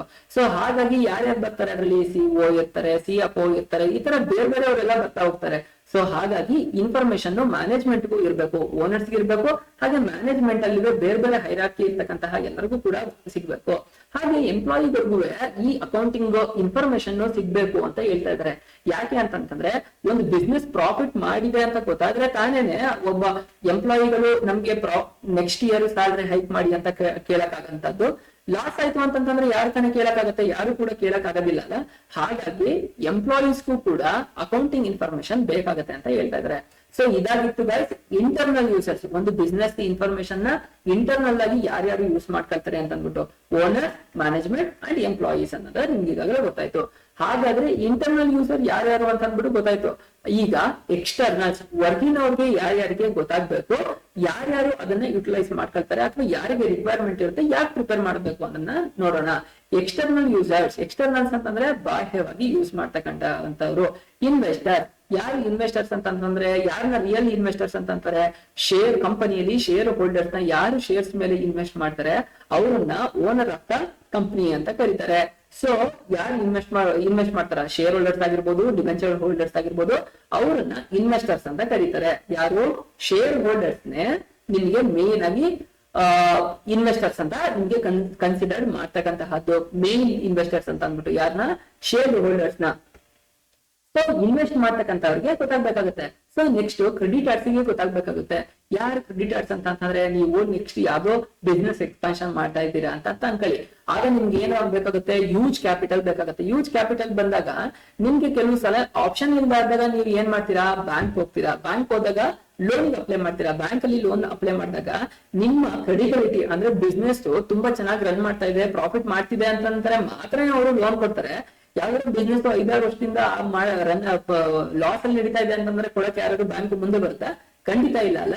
ಸೊ ಹಾಗಾಗಿ ಅಕೌಂಟಿಂಗ್ ಇನ್ಫಾರ್ಮೇಶನ್ ಇನ್ವೆಸ್ಟರ್ಸ್ಗೂ ಬೇಕಾಗುತ್ತೆ, ಹಾಗೆ ಕ್ರೆಡಿಟರ್ಸ್ಗೂ ಬೇಕಾಗುತ್ತೆ. ಕ್ರೆಡಿಟರ್ಸ್ ಅಂತಂದ್ರೇನು, ಸಾಲ ಕೊಡ್ತಕ್ಕಂತಹದ್ದವರು, ಸಾಲ ಕೊಡುವವರು. ಯಾರು, ಎಸ್ಪೆಷಲಿ ಬ್ಯಾಂಕ್ಸ್ ಗಳು ಬಿಸ್ನೆಸ್ಗೆ ಸಾಲವನ್ನ ಕೊಡುತ್ತೆ. ಹಾಗೆ ಇನ್ಯಾರಿಗೆ ಗೊತ್ತಾಗ್ಬೇಕು, ಗವರ್ಮೆಂಟ್ ಏಜೆನ್ಸಿಗಳಿಗೆ ಗೊತ್ತಾಗ್ಬೇಕು ಅಂತ ಹೇಳ್ತಾ ಇದ್ದಾರೆ. ಏನಕ್ಕೆ ಗವರ್ಮೆಂಟ್, ಈಗ ನೀವು ಒಂದು ಕಂಪನಿದು ಒಂದು ಬ್ಯಾಲೆನ್ಸ್ ಶೀಟ್ ಮಾಡಿದ್ರು ಅಂತಂದ್ರೆ ಅದನ್ನ ಯಾವ್ದಕ್ಕೆ ಅಪ್ಲೋಡ್ ಮಾಡ್ಬೇಕಾಗುತ್ತೆ, MCA ಅಪ್ಲೋಡ್ ಮಾಡುತ್ತೆ. ಏನ್ MCA ಅಂತಂದ್ರೆ ಮಿನಿಸ್ಟ್ರಿ ಆಫ್ ಕಾರ್ಪೊರೇಟ್ ಅಫೇರ್ಸ್ ಗೆ ಅವರು ಅಪ್ಡೇಟ್ ಮಾಡಿ ಏನ್ ಟ್ಯಾಕ್ಸ್ ಅಮೌಂಟ್ ಇರುತ್ತೆ ಆ ಅಮೌಂಟ್ ಅನ್ನ ಕಟ್ಟಬೇಕಾಗ್ತದೆ. ಈಗ GST ಇತ್ತು ಅಂತಂದ್ರೆ ಅವ್ರು GST ಪೇಮೆಂಟ್ ಮಾಡ್ತಾ ಇದಾರೆ ಅಂತಂದ್ರೆ GST ನ ಪೇಮೆಂಟ್ ಮಾಡ್ಬೇಕಾಗುತ್ತೆ. ಯಾರ್ಯಾರಿಗೂ ಬರ್ತಾರೆ, ಇಲ್ಲಿ ತುಂಬಾ ಇಂಪಾರ್ಟೆಂಟ್. GST ಗೆ ಗೊತ್ತಾಗ್ಬೇಕಾದ್ರೆ GST ಪೇಮೆಂಟ್ ಮಾಡ್ಬೇಕಲ್ಲ, ಅದಾದ್ಮೇಲೆ MCA ಗೆ ಬ್ಯಾಲೆನ್ಸ್ ಶೀಟ್ ಮಾಡಿ ಅವರು ಅಪ್ಲೋಡ್ ಮಾಡ್ತಾರೆ. ಸೊ ಹಾಗಾಗಿ ಅವ್ರು ಎಷ್ಟು ವ್ಯಾಪಾರನ ಮಾಡಿದ್ದಾರೆ, ಬಿಸ್ನೆಸ್ ಟ್ರಾನ್ಸಾಕ್ಷನ್ ನಡೆಸಿದ್ದಾರೆ, ಅದ್ರ ಮೇಲೆ ಅವ್ರು ಎಷ್ಟು ಟ್ಯಾಕ್ಸ್ ಅನ್ನ ಕಟ್ಟಬೇಕು ಅಂತ ಅಂದ್ಬಿಟ್ಟು ಗವರ್ಮೆಂಟ್ ಏಜೆನ್ಸಿಗೂ ನಿಮ್ಮ ಇನ್ಫಾರ್ಮೇಶನ್ ಬೇಕಾಗ್ತಾ ಹೋಗುತ್ತೆ. ಹಾಗೆ ಫೈನಲ್ ಆಗಿ ನಾಟ್ ದ ಲೀಸ್ಟ್, ಕಸ್ಟಮರ್ಸ್ ಗೆ ಯಾರು ಒಂದು ಕಂಪನಿಯ ಅಥವಾ ಒಂದು ಪ್ರಾಡಕ್ಟ್ ನ ಯೂಸ್ ಮಾಡ್ತಾರೆ ಅವ್ರಿಗೂ ಕೂಡ, ಕಸ್ಟಮರ್ಸ್ಗೂ ಕೂಡ ಬಿಸ್ನೆಸ್ ಹೇಗೆ ರನ್ ಆಗ್ತಿದೆ ಅನ್ನೋದು ಗೊತ್ತಾಗ್ಬೇಕಾಗಿದೆ ಅಂದ್ಬಿಟ್ಟು. ಹಾಗೆ ಫೈನಲ್ ಆಗಿ ಅವ್ರ ಕಸ್ಟಮರ್ಸೇ ಆಗಿರ್ಲಿ, ಕಸ್ಟಮರ್ಸೇ ಆಗದೆ ಹೋಗ್ಲಿ, ಪಬ್ಲಿಕ್ ಗೆ, ಜನತೆ ಯಾರು ಔಟ್ ಸೈಡರ್ ಇರ್ತಾರೆ ಅವ್ರಿಗೂ ಕೂಡ ನಮ್ಮ ಬಿಸ್ನೆಸ್ ಹೇಗ್ ನಡೀತಿದೆ ಅಂತ ಅಂದ್ಬಿಟ್ಟು ಇವ್ರು ಫೈನಾನ್ಷಿಯಲ್ ಏನೇನು ಸ್ಟೇಟ್ಮೆಂಟ್ ಮಾಡ್ಬೇಕು ಕಂಪಲ್ಸರಿ ಅದನ್ನ ಮಾಡ್ತಾರೆ. ಅದನ್ನ ಪಬ್ಲಿಕ್ ಅಲ್ಲೂ ಈಗ ನೀವ್ ಯಾರು ಇದ್ದೀರಾ ಅಂತ ಅಂದ್ಬಿಟ್ಟು ಅನ್ಕೊಳ್ಳೋಣ. ನೀವ್ ಏನ್ ಮಾಡ್ತೀರಾ, 1-2 ವರ್ಷ ಆದ್ಮೇಲೆ ಹೋಗಿ 3 ವರ್ಷ ಆದ್ಮೇಲೆ ನಿಮ್ಗೆ ಒಂದಷ್ಟು ಸಂಪಾದನೆ ಆಗುತ್ತೆ. ನಾನೀಗ ಯಾವ್ದಾದ್ರು ಕಂಪನಿದು ಶೇರ್ ನ ತಗೊಳ್ತೀನಿ, ಪರ್ಚೇಸ್ ಮಾಡ್ತೀನಿ ಅಂತಂದಾಗ ನಿಮಗೆ ಗೊತ್ತಿರ್ಬೇಕು ತಾನೆ ಅದ್ರ ಕ್ರೆಡಿಬಿಲಿಟಿ ಏನಿದೆ ಅಂತ ಅಂದ್ಬಿಟ್ಟು. ಸೊ ಹಾಗಾಗಿ ಪಬ್ಲಿಕ್ಗೂ ಕೂಡ ಕೊಡುತ್ತೆ. ಅವರು ಮುಂದ್ಕಡಬೇಕಾದ್ರೆ ಅವರ ಕಂಪನಿಯ ಶೇರ್ ಗಳನ್ನ ತಗೊಳ್ಬಹುದು. ಹಾಗಾಗಿ ಒಂದು ಅಕೌಂಟಿಂಗ್ ಇನ್ಫಾರ್ಮೇಶನ್ ನ ಇಂಟರ್ನಲ್ಲಿಯೂ ಯೂಸ್ ಆಗುತ್ತೆ, ಎಕ್ಸ್ಟರ್ನಲ್ಲಿಯೂ ಯಾರ್ಯಾರು ಯೂಸ್ ಮಾಡ್ಕೊಳ್ತಾರೆ ಅಂತ ಅಂದ್ಬಿಟ್ಟು ನಿಮ್ಗೆ ಕಂಪ್ಲೀಟ್ ಆಗಿ ಇನ್ಫಾರ್ಮೇಶನ್ ಸಿಕ್ತು ಅಂತ ನಾನು ಅನ್ಕೊಳ್ತೀನಿ. ಸಿ ಈಗ ಇನ್ನೂ ಒಂದ್ ಏನಂತ ಅಂತಂದ್ರೆ ಕ್ವಾಲಿಟೇಟಿವ್ ಕ್ಯಾರೆಕ್ಟರಿಸ್ಟಿಕ್ಸ್ ಆಫ್ ಅಕೌಂಟಿಂಗ್. ಏನು ಅಕೌಂಟಿಂಗ್ ಇನ್ಫಾರ್ಮೇಶನ್, ಒಂದು ಅಕೌಂಟಿಂಗ್ ಕ್ವಾಲಿಟಿ ಇರ್ತಕ್ಕಂಥದ್ದು. ಈಗ ನೋಡಿ ಇಲ್ಲಿ ಏನು ಕ್ವಾಲಿಟಿ ಅಂತಂದ್ರೆ ಯಾವ್ದೋ ಒಂದು ಪ್ರಾಡಕ್ಟ್ ವ್ಯೂ ಪಾಯಿಂಟ್ ಅಲ್ಲಿ ಮಾತಾಡೋಣ. ಈಗ ನೀವು ಯಾವ್ದೋ ಒಂದು ಕ್ಲಾತ್ ಅನ್ನು ಪರ್ಚೇಸ್ ಮಾಡ್ತೀರಾ ಅಂತ ಅನ್ಕೊಳ್ಳಿ, ಅಥವಾ ಮತ್ತೊಂದು ಏನೋ ಪರ್ಚೇಸ್ ಮಾಡ್ತೀರಾ ಅಂತಂದ್ರೆ ಅದ್ರದ್ದು ಕ್ವಾಲಿಟಿ ನೋಡ್ತೀವಿ ಅಲ್ವಾ. ಹಾಗೇನೆ ಅಕೌಂಟಿಂಗ್ ಅನ್ನೋದ್ರದ್ದು ಕ್ವಾಲಿಟಿಗಳು ಏನೇನಿದೆ, ಕ್ವಾಲಿಟೇಟಿವ್ ಕ್ಯಾರೆಕ್ಟರ್, ಅಕೌಂಟಿಂಗ್ ನ ಕ್ವಾಲಿಟೇಟಿವ್ ಕ್ಯಾರೆಕ್ಟರಿಸ್ಟಿಕ್ಸ್ ಗಳು ಏನೇನಿದೆ ಅಂತ ಅಂದ್ಬಿಟ್ಟು ನೋಡೋಣ. ಇಲ್ಲಿ ನೋಡಿ, qualitative characteristics of accounting information. Accounting information ನ 3 ವಿಧವಾಗಿ ಡಿವೈಡ್ ಮಾಡ್ತಾರೆ. ಡಿಸಿಷನ್ ಮೇಕಿಂಗ್, ಏನು ಈಗ ಅಕೌಂಟಿಂಗ್ ಇನ್ಫಾರ್ಮೇಶನ್ ಇಂದ ನಮ್ಗೆ ಏನ್ ಅನುಕೂಲ ಆಗುತ್ತೆ, ಒಂದು ಕಂಪನಿಯ ಅಥವಾ ಒಂದು ಬಿಸ್ನೆಸ್ ನ ಫೈನಾನ್ಷಿಯಲ್ ಸ್ಟೇಟ್ಮೆಂಟ್ ಅನ್ನು ನೋಡಿದಾಗ ಅದರಿಂದ ನಾವು ಏನೋ ಒಂದು ತೀರ್ಮಾನವನ್ನ ತಗೊಳ್ಬಹುದು. ನೆಕ್ಸ್ಟ್ ಎಕ್ಸ್ಪಾನ್ಷನ್ ಮಾಡ್ಬೋದು ಅಂತಾನೋ ಆಗ್ಲಿ, ಅಥವಾ ಇನ್ನೊಂದು ಬ್ರಾಂಚ್ ಓಪನ್ ಮಾಡ್ಬೋದು. ಸೊ ಅದರಿಂದ ನಾವು ಒಂದು ಡಿಸೈಡ್ ಮಾಡ್ಕೊಳ್ಳೋದು, ಡಿಸಿಷನ್ ಮೇಕಿಂಗ್ ಗೆ ಅದು ಹೆಲ್ಪ್ ಆಗುತ್ತೆ ಅಂತ ಹೇಳ್ತಾ ಇದ್ದಾರೆ. ಅಂಡರ್ಸ್ಟ್ಯಾಂಡಬಿಲಿಟಿ, ಏನು ಅಂಡರ್ಸ್ಟ್ಯಾಂಡಬಿಲಿಟಿ ಅಂತಂದ್ರೆ ಅದರಿಂದ ನಮ್ಗೆ ಅರ್ಥ ಆಗುತ್ತೆ. ಡಿಸಿಷನ್ ಅಂತಂದ್ರೆ ಮುಂದಿನ ನಿರ್ಧಾರಗಳನ್ನ ತಗೊಳ್ತಕ್ಕಂಥದ್ದಕ್ಕೆ ಅನುಕೂಲ ಆಗುತ್ತೆ. ಏನಕ್ಕೆ, ಮುಂದಿನ ನಿರ್ಧಾರಗಳನ್ನ ತಗೊಳ್ಳೋದಕ್ಕೆ ಹೆಲ್ಪ್ ಆಗುತ್ತೆ. ಕರೆಕ್ಟಾ? ಅಂಡರ್ಸ್ಟ್ಯಾಂಡಬಿಲಿಟಿ ಅಂತಂದ್ರೇನು, ಅಲ್ಲಿ ಏನ್ ಅಕೌಂಟಿಂಗ್ ಇನ್ಫಾರ್ಮೇಶನ್ ಇದೆ ಅದು ಏನ್ ರನ್ ಆಗ್ತಾ ಇದೆ, ಬಿಸ್ನೆಸ್ ಪ್ರಾಫಿಟ್ ಅಲ್ಲಿ ಇದೆಯಾ, ಲಾಸ್ ಅಲ್ಲಿ ಇದೆಯಾ ಅಂದ್ಬಿಟ್ಟು ನಮ್ಗೆ ಅರ್ಥ ಮಾಡಿಸುತ್ತೆ. ಅಂಡರ್ಸ್ಟ್ಯಾಂಡಬಿಲಿಟಿ ಅಂತಂದ್ರೇನು, ಅರ್ಥ ಮಾಡಿಸ್ಲಿಕ್ಕೆ ಅನುಕೂಲ ಆಗತ್ತೆ. ಹಾಗೆ ಡಿಸಿಷನ್ ಯೂಸ್ಫುಲ್ನೆಸ್, ಏನ್ ಡಿಸಿಷನ್ ಯೂಸ್ಫುಲ್ನೆಸ್ ಅಂತಂದ್ರೆ ಮಾಹಿತಿ ಪ್ರಕಾರ ನಮಗೆ ಯೂಸ್ಫುಲ್ ಆಗುತ್ತೆ ಅಂತ ಅಂದ್ಬಿಟ್ಟು ಹೇಳ್ತಾ ಇದಾರೆ. ಅದನ್ನ ಮತ್ತೆ ಕ್ಲಾಸಿಫೈ ಮಾಡ್ತಾರೆ, ಹೇಗೆಲ್ಲ ಕ್ಲಾಸಿಫೈ ಮಾಡ್ತಾರೆ ಅಂತ ಅಂದ್ಬಿಟ್ಟು ನೋಡ್ತಾ ಹೋಗೋಣ. ರಿಲೆವೆನ್ಸ್, ಏನು ರಿಲೆವೆನ್ಸ್ ಅಂತಂದ್ರೆ ಪ್ರಸ್ತುತತೆ ಕನ್ನಡದಲ್ಲಿ.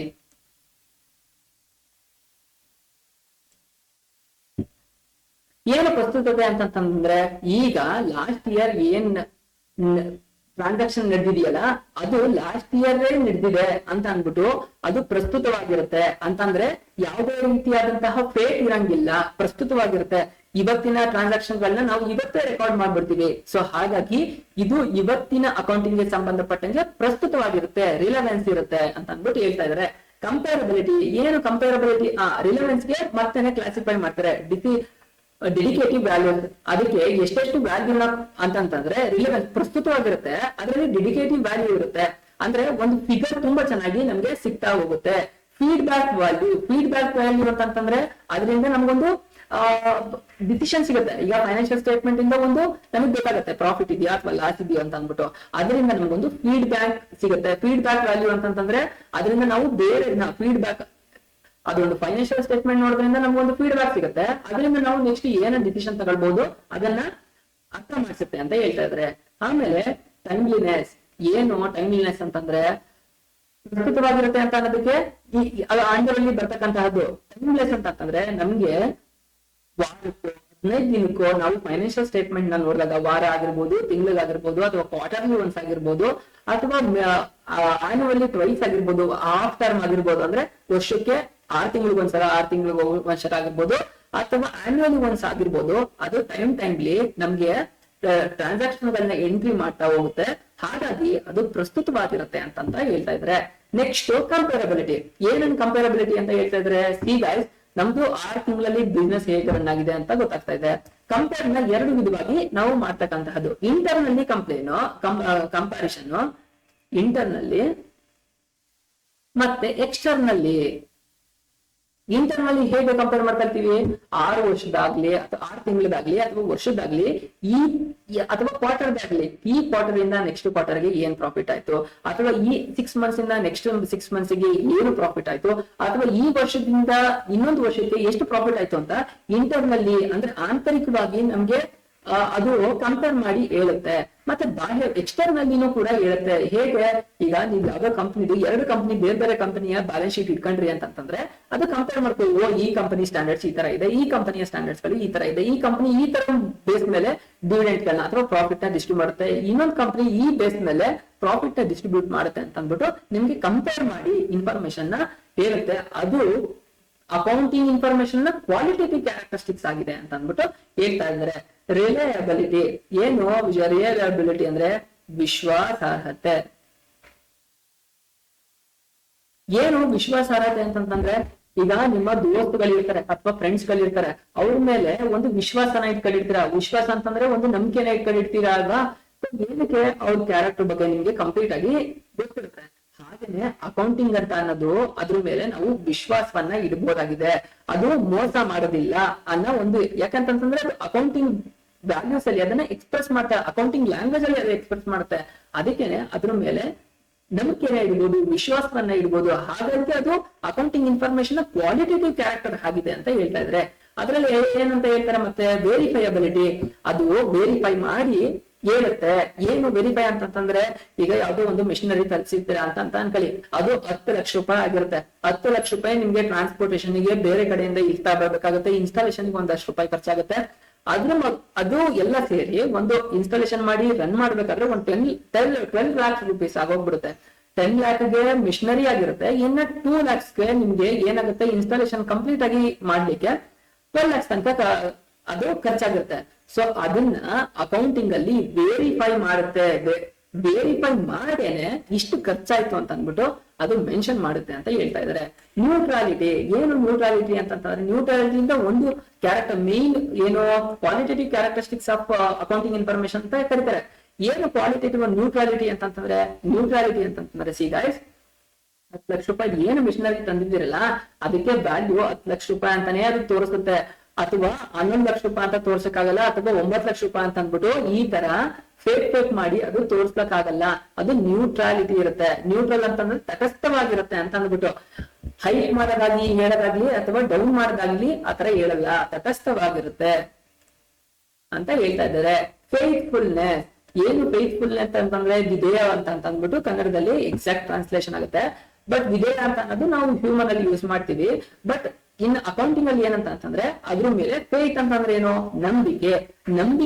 ನಂಬಿಕೆ ಇಟ್ಟು ಅದನ್ನ ನಾವು ಡಿಸಿಷನ್ ತಗೊಳ್ಬಹುದಾಗಿದೆ ಅಕೌಂಟಿಂಗ್ ಮೇಲೆ. ಸೊ ಇವು ಯಾವ್ಯಾವ್ದು? ವೆರಿಫೈ ಅಂತಂದ್ರೆ ಅದು ವೆರಿಫೈ ಮಾಡಿ ಹೇಳುತ್ತೆ ಅಂತ ಅರ್ಥ ಮಾಡ್ಕೊಳ್ತಾ ಇದೀರಾ. ಅದು ಒಂದು qualitative characteristic of accounting information. Neutrality ಅದು ಹೈಟ್ ಮಾಡಿ ಹೇಳೋದಾಗ್ಲಿ ಅಥವಾ ಡೌನ್ ಮಾಡೋದಾಗ್ಲಿ ಆತರ ಹೇಳಲ್ಲ. ಅದು ಎಷ್ಟಿರುತ್ತೆ ಆಕ್ಚುಲ್ ಫಿಗರ್ ಅದನ್ನೇ ಹೇಳುತ್ತೆ ಅಂತ ಹೇಳ್ತಾ ಇದಾರೆ. ಫೇತ್ಫುಲ್ನೆಸ್, ಅದ್ರ ಮೇಲೆ ನಂಬಿಕೆ ಇಟ್ಬಿಟ್ಟು ನಾವು ಒಂದು ಡಿಸಿಷನ್ ತಗೊಳ್ಬಹುದು.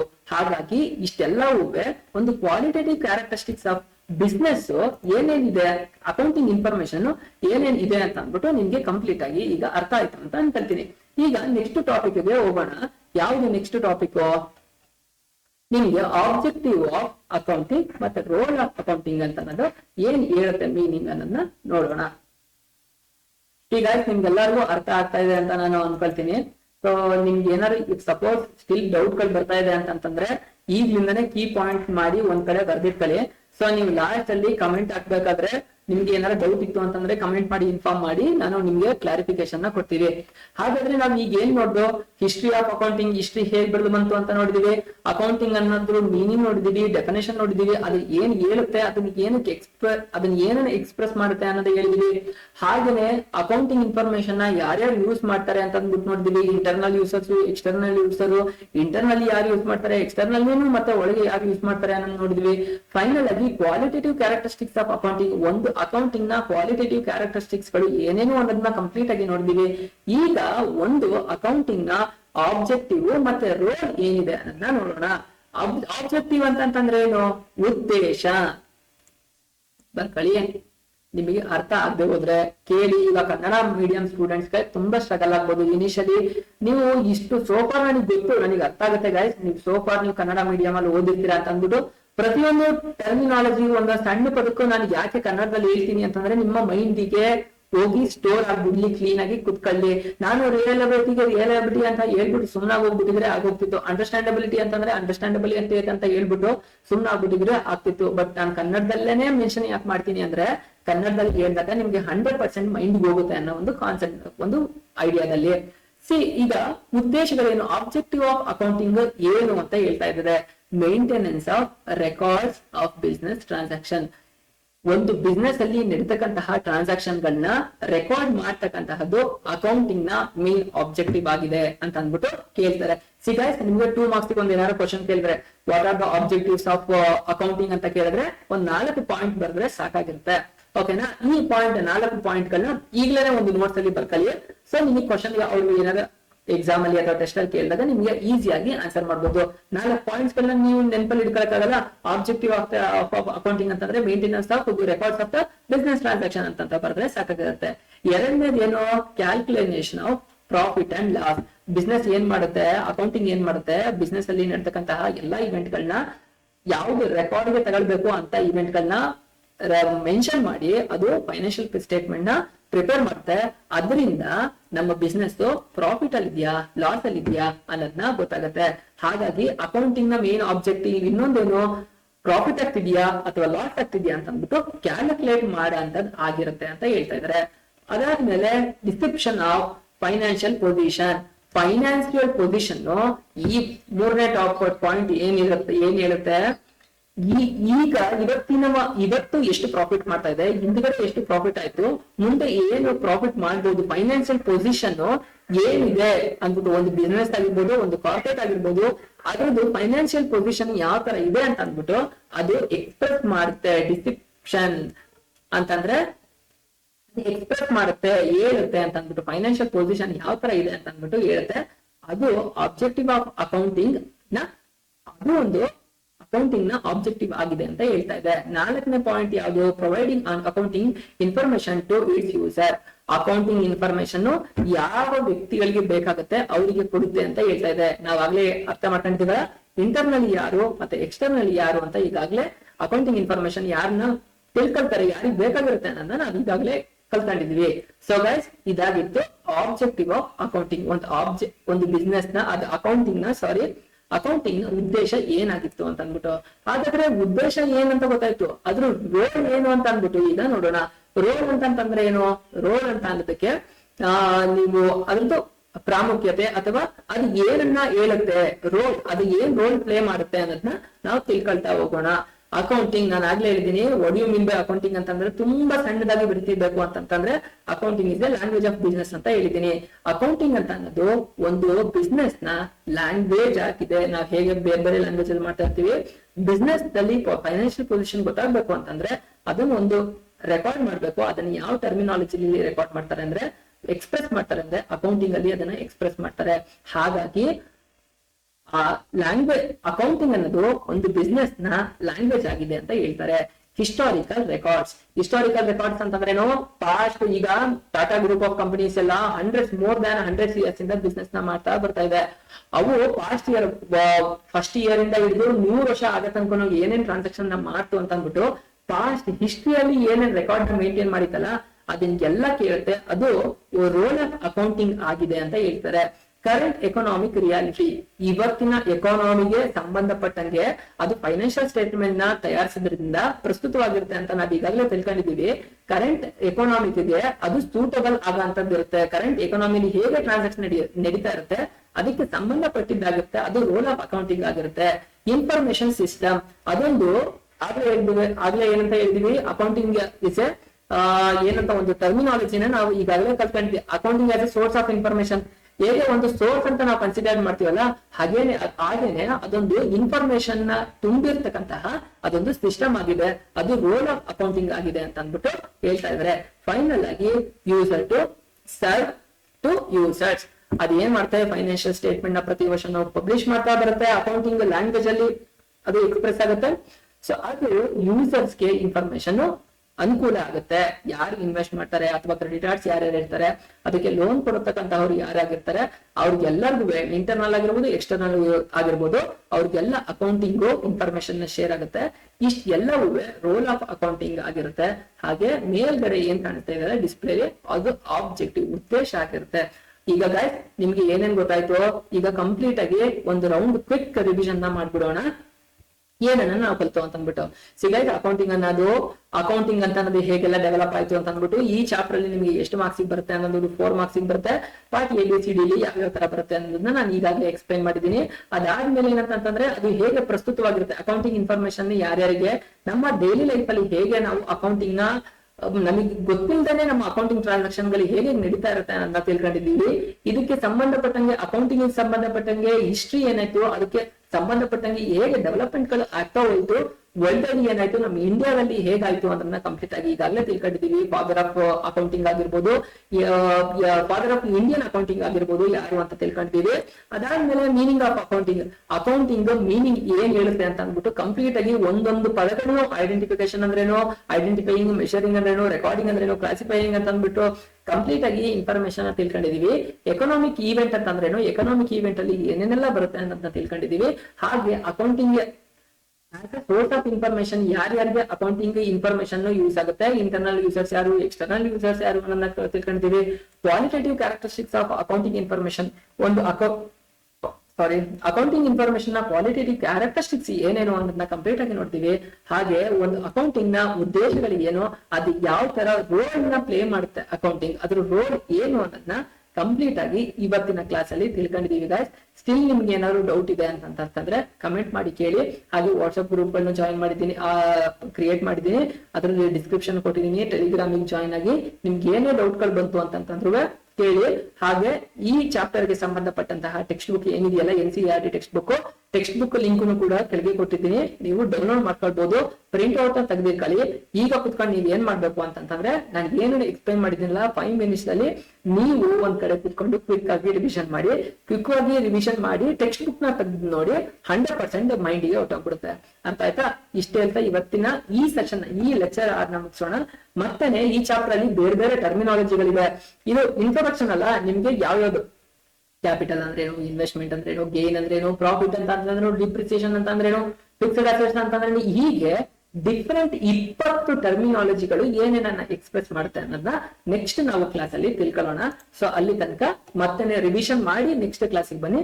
ಸೊ ಕಂಪ್ಲೀಟ್ ಆಗಿ ಇನ್ಫಾರ್ಮೇಶನ್ ನಿಮ್ಗೆ ಅರ್ಥ ಆಗುತ್ತೆ. ಓಕೆನಾ? ಆಗೋಣ.